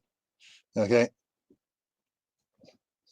the best place for fireproofing a house, the best way to do it is something I like to do is pour concrete around it. So you have nice big wide walkways around it, and you have a little grass area, and you have a gravel driveway beyond that, and you do kind of the circle thing. You just keep going out circles of areas to stop stuff from coming in. If you do it right and landscape it right that way, it looks really nice. If you have the acreage to do it, and you're worried about wildfires and stuff. But trimming trees away from homes is important. Metal roofs, very important. So we got going here.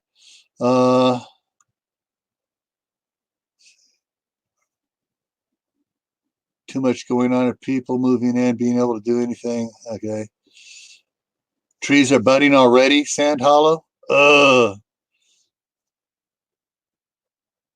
Our trees are still frozen. I mean, they're surrounded by 10 inches of snow, so they're frozen solid still.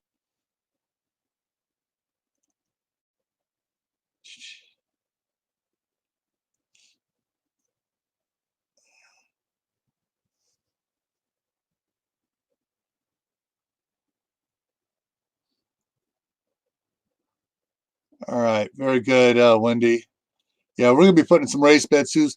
We're actually going to try to put in a Willapini greenhouse, one of those ones that's basically the majority of it's down below the surface, and it just has like the roof that is above ground. You have a little flat area on the one side that's ground level, but everything else is down low, so nothing freezes. And you have ductwork, like 6-8 inch diameter ducting, several lines going out for a couple hundred feet worth of travel, buried down about 10 feet. So it picks up the warmth of the ground, and just have a little small fan circulating the air, so it maintains about 50 to 62 degree temperature inside the greenhouse all the time. That's one of the things we want to build. Ah ha ha ha ha. Ah ha ha ha ha ha ha. Ah ha ha ha. Funny, Dave. But just on a lot word of that wise, I would say 90% of the DHS people I knew are conservative, Constitution caring, Bill of Rights supporting people, and a lot of them go hunting too.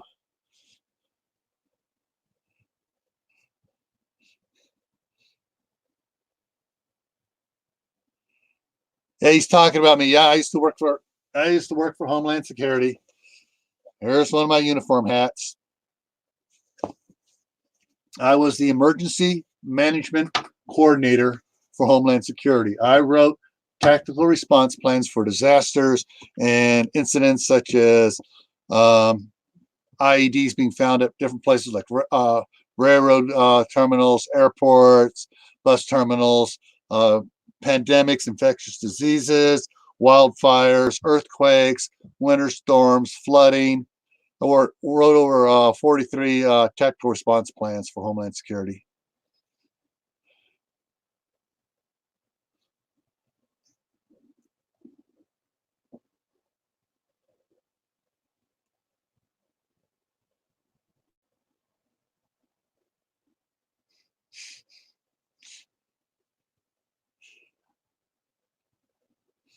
Yeah, Tibor, I think you're about 40 years too late. It was about 40, 45 years ago. That was in Mother Earth News.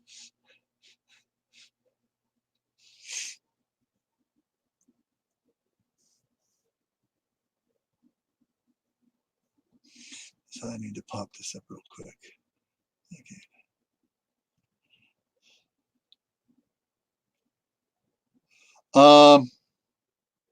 Yeah, there's a video on the Willopinis for Nebraska. A guy, a retired postal worker in Nebraska, has one. He has orange trees in his, and there's snow on the ground. And he has orange trees in there, and he has, I think he has a banana tree in there too. No, Wendy, no, no one hardly ever met me. I was in a deep dark basement, and I was actually in California, and I only went. There was only a few times I got out and about, going out and about around, and that was in the San Francisco Bay Area. I did inspections on SFO, San Jose, Sacramento, Oakland airports, the ferry system, the BART system, and the Muni system, and those. But I spent 90% of my time behind a computer.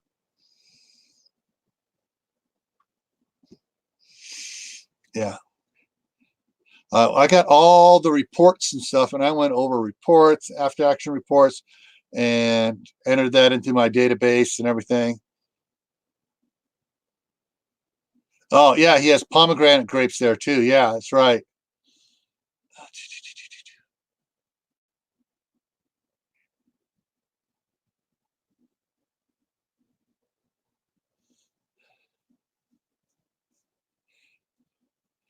Uh, yeah, let's see what I got this thing here.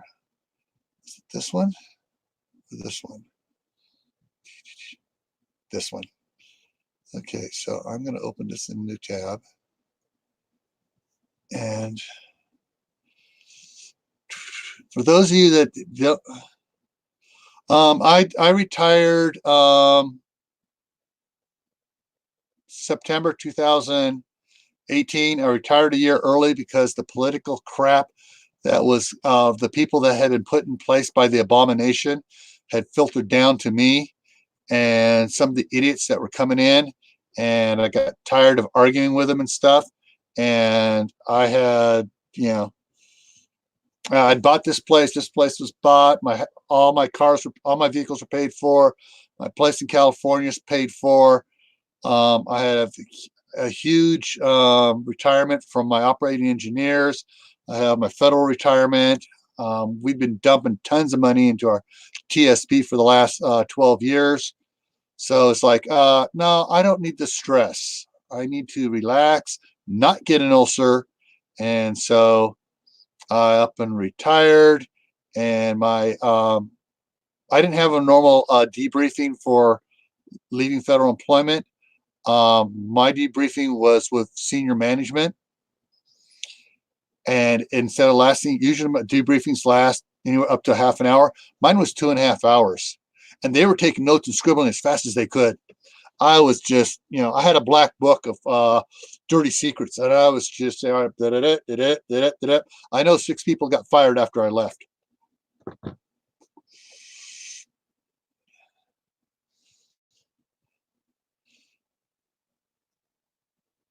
Yeah, the abomination ruined our nation.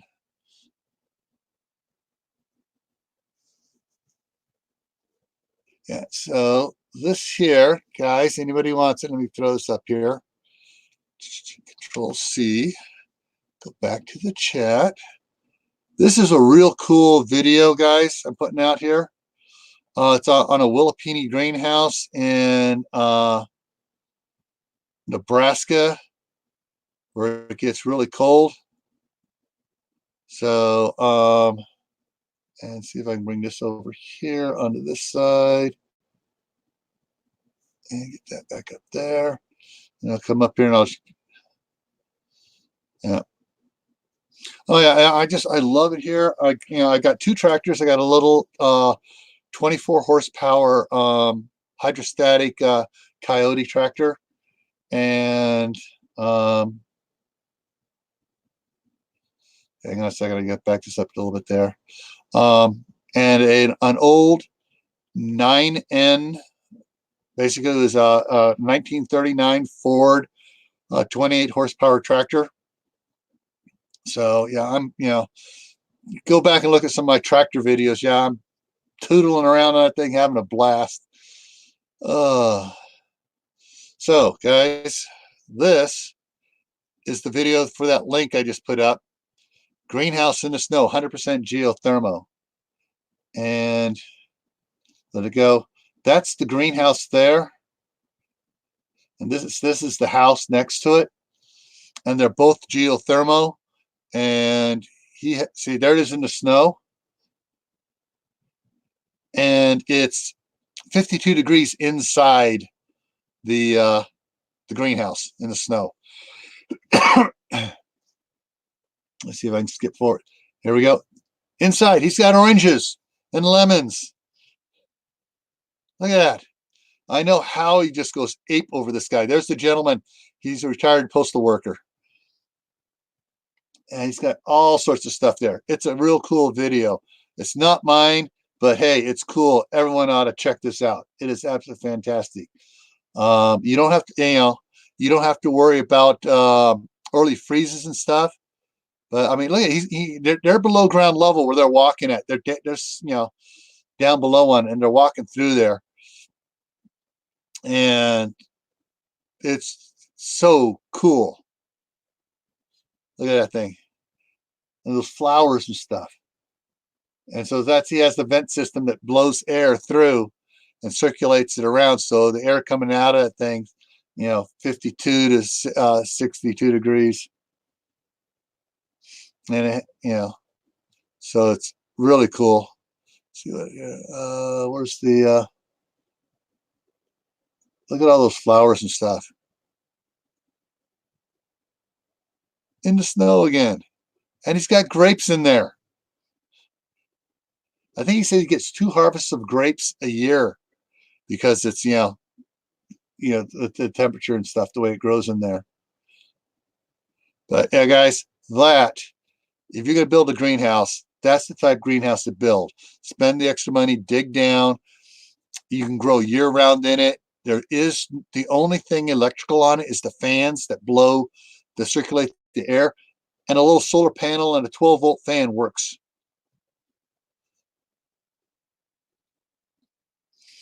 Yeah.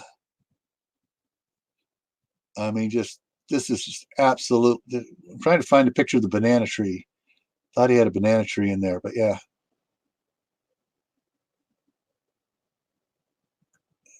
I mean, that thing's a friggin' jungle. Yeah, there's the banana tree. The one leaf off the side that showed it there for a second. But yeah, look at all those plants and stuff. Tropical plants in Nebraska, in the snow. Yeah, fabulous. So in about 5 years, I'll be able to show a video on ours, the same stuff.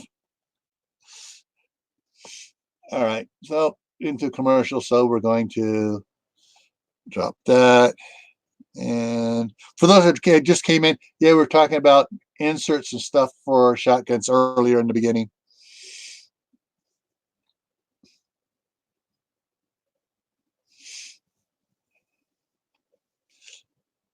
Yeah.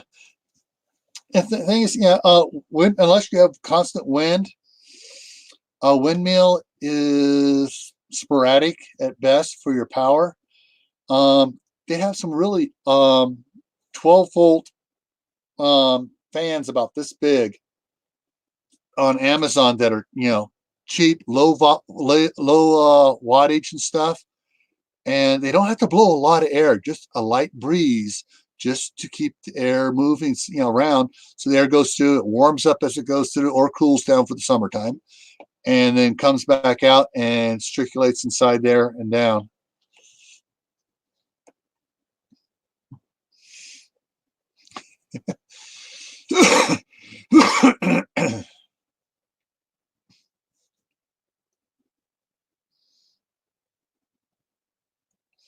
Oh yeah, it's because we have back in California, we have a bunch of citrus trees. We got several lemon trees. My wife has a small Meyer she has planted, which we will dig up and bring here. I got my mom's orange tree is in the ground now.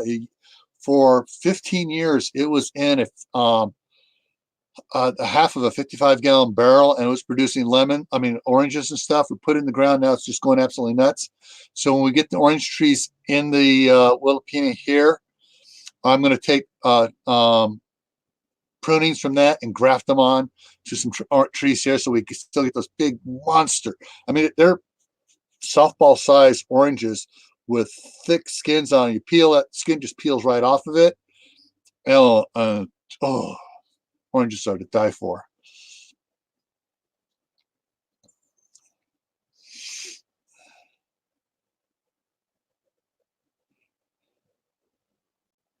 Yeah. Oh, tons of wind there. Okay, if you have tons of wind, yeah. If you're going to use batteries for your wind system, spend a little extra money. There's the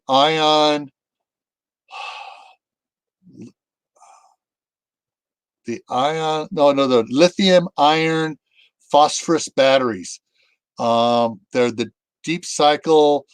They have like most batteries have like a 200 life cycle or 300 cycles for their go life cycle on it. These things have a 2 to 3,000 life cycle on them. So yeah, and they can and that's when they drop down to an 80% efficiency on them. And even at 80% efficiency, you can still use them for quite a bit while longer too.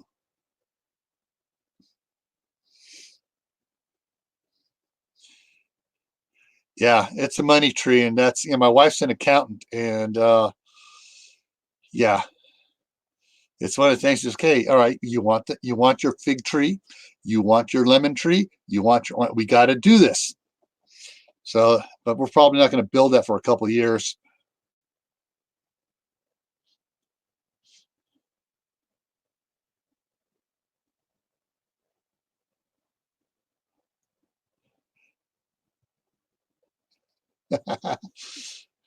Yeah, what I miss? I thought I missed something else up here.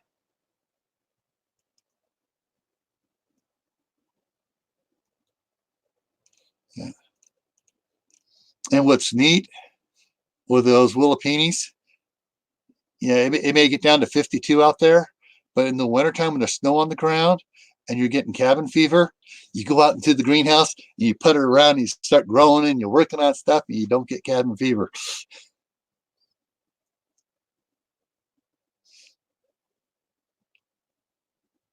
Wait, CR snuck in. CR! Hey, CR! Snuck in here on me.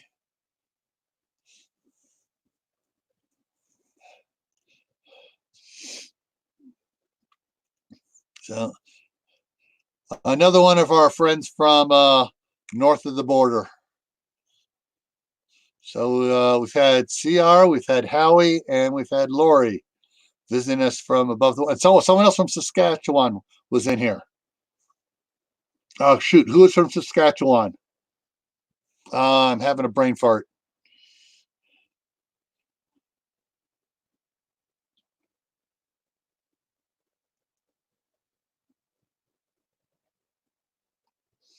Oh, and what's neat about it, Willapini, when you run the water into there for it, you don't have to have a water hydrant to keep the water line from freezing because it never gets below 50 degrees.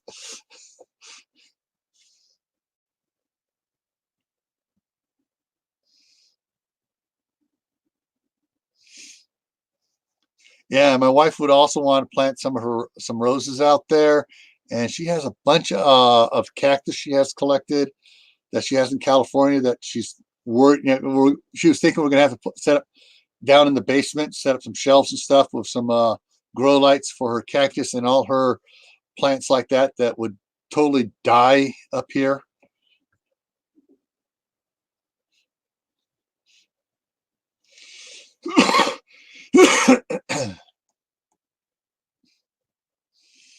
Yeah. Anybody wants to see a funny song on cabin fever? Go look at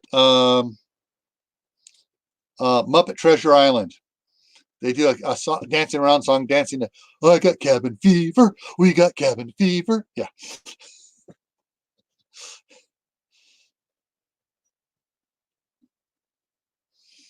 Okay. So, parents got you there.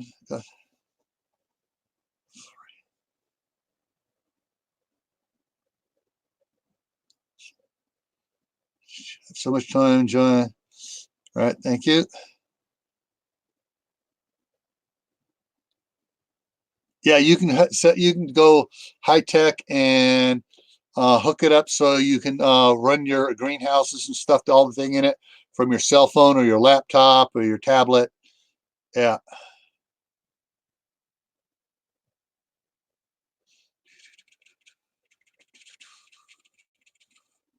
All right. Yeah.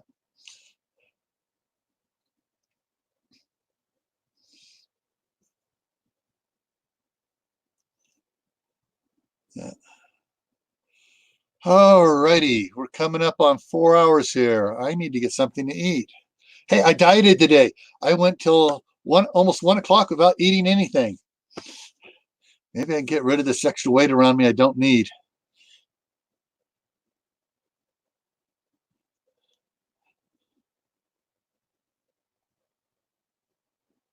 There will be a few of this.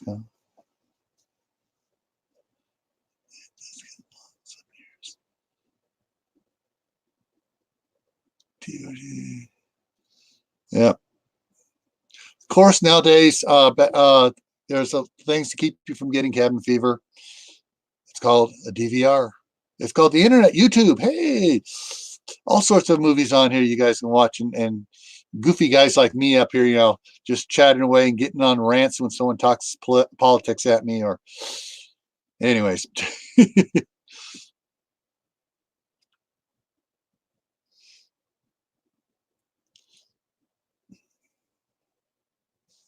yeah.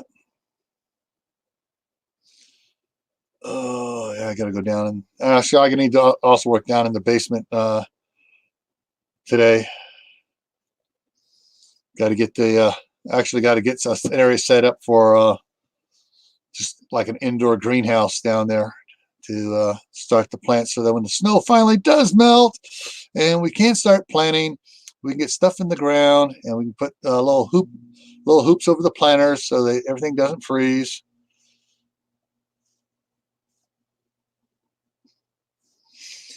All right.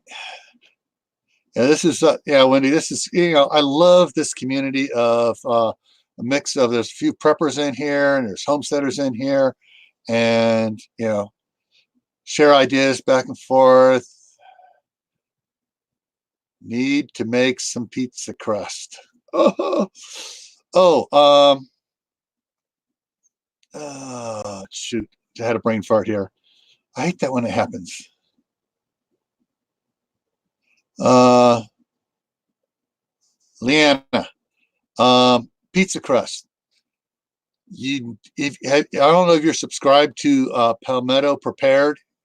Anthony does. He loves cooking, and he's done a couple of videos on different pizza crusts and stuff. And when he made one pizza crust for the end of the world as we know it type thing, where you just take what you have to make a pizza crust, because you don't have yeast, you don't have the other stuff. So he has a real good one on that, and some other pizza crust ones. And he also does a lot of bread baking, sourdough and other stuff.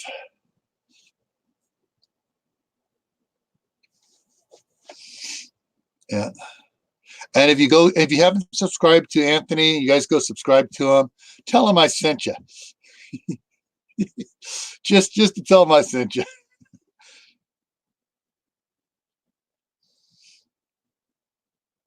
No, north of the Twin Cities. Okay.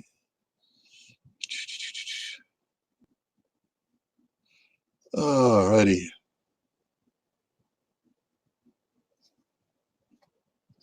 All right, guys. I am getting tired here, so I'm going to wind it down. Give you guys a couple more minutes for some quick back and forth there, and then I will call it quits.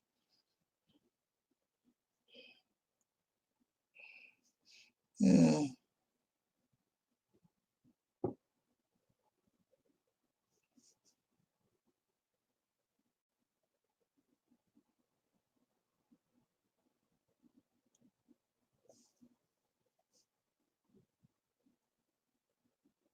Yeah, Tibor is up there close to in southern Ohio near Dave, southern Ohio prepping.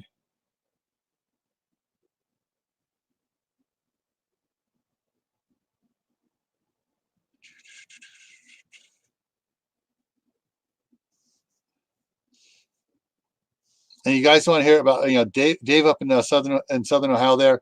He's been dying for snow. All he's been getting is rain. Oh, speaking of which, real quick, one last shot here. See what it looks like today. Jetstream map. I don't want down to the ground. I want. Is this the one? Yeah. Okay. So, folks, here is today's Jetstream map for the United States. And the pattern here, we got a low over Oregon and a little low over the San Francisco Bay Area. I guess they stopped smoking marijuana today, says it's low. They're not high. And we got a low down over here over Cuba. And actually that low has been shifting down that way a little bit. So, it looks like they may actually get some snow in down over Dave here. Ooh. So there's your jet stream. It's shifting and it is moving, and it has moved a bunch to the east. So it is shifting eastward because this area here yesterday was over me. Now it's over a couple. This is a wrong map. This area here over me. Well, this area here was over me yesterday. So this is moving eastward. Dave's getting it. This is a low here. There's your couple lows. A little low up over there. Just forcing it around. So that's our jet stream for today. And go ahead and just take that off. Ooh. So Tibor says they had a dusting of snow, then sleet, then more rain. Yeah, I know Dave's probably going to be all bent out of shape on that. He wants snow for Charles to be able to go out and play in the snow and maybe, do a little sledding. All right, guys. I'm going to call it quits here now. It's been fun. Tomorrow night at 8 o'clock Mountain Time, I'll be live again with a Valentine's Day special for Friday night. Love prepper style. All righty. And it's going to be an interesting conversation there. And if anybody's interested, I'll be putting out a heads up video in the morning. If you want to come on there and talk about how love has affected your prepping, I can have you up. You want to come up on the chat, I can send you the link for that for tomorrow night. And then Saturday, everybody, Saturday, very important, 5 o'clock Mountain Time, 7 o'clock Eastern. We have Doc Bones and Nurse Amy from Doom and Bloom going to be on talking about medical preps. They're a doctor and nurse, husband and wife, that are preppers. And we are going to try to avoid the Red Dragon conversation tomorrow. So that's what's up for tomorrow, not tomorrow, on Saturday with Doc Amy and Dr. Bones and Nurse Amy of Doom and Bloom. I'm tired. I need to get something to eat. All righty, guys. See you around. In broadcast.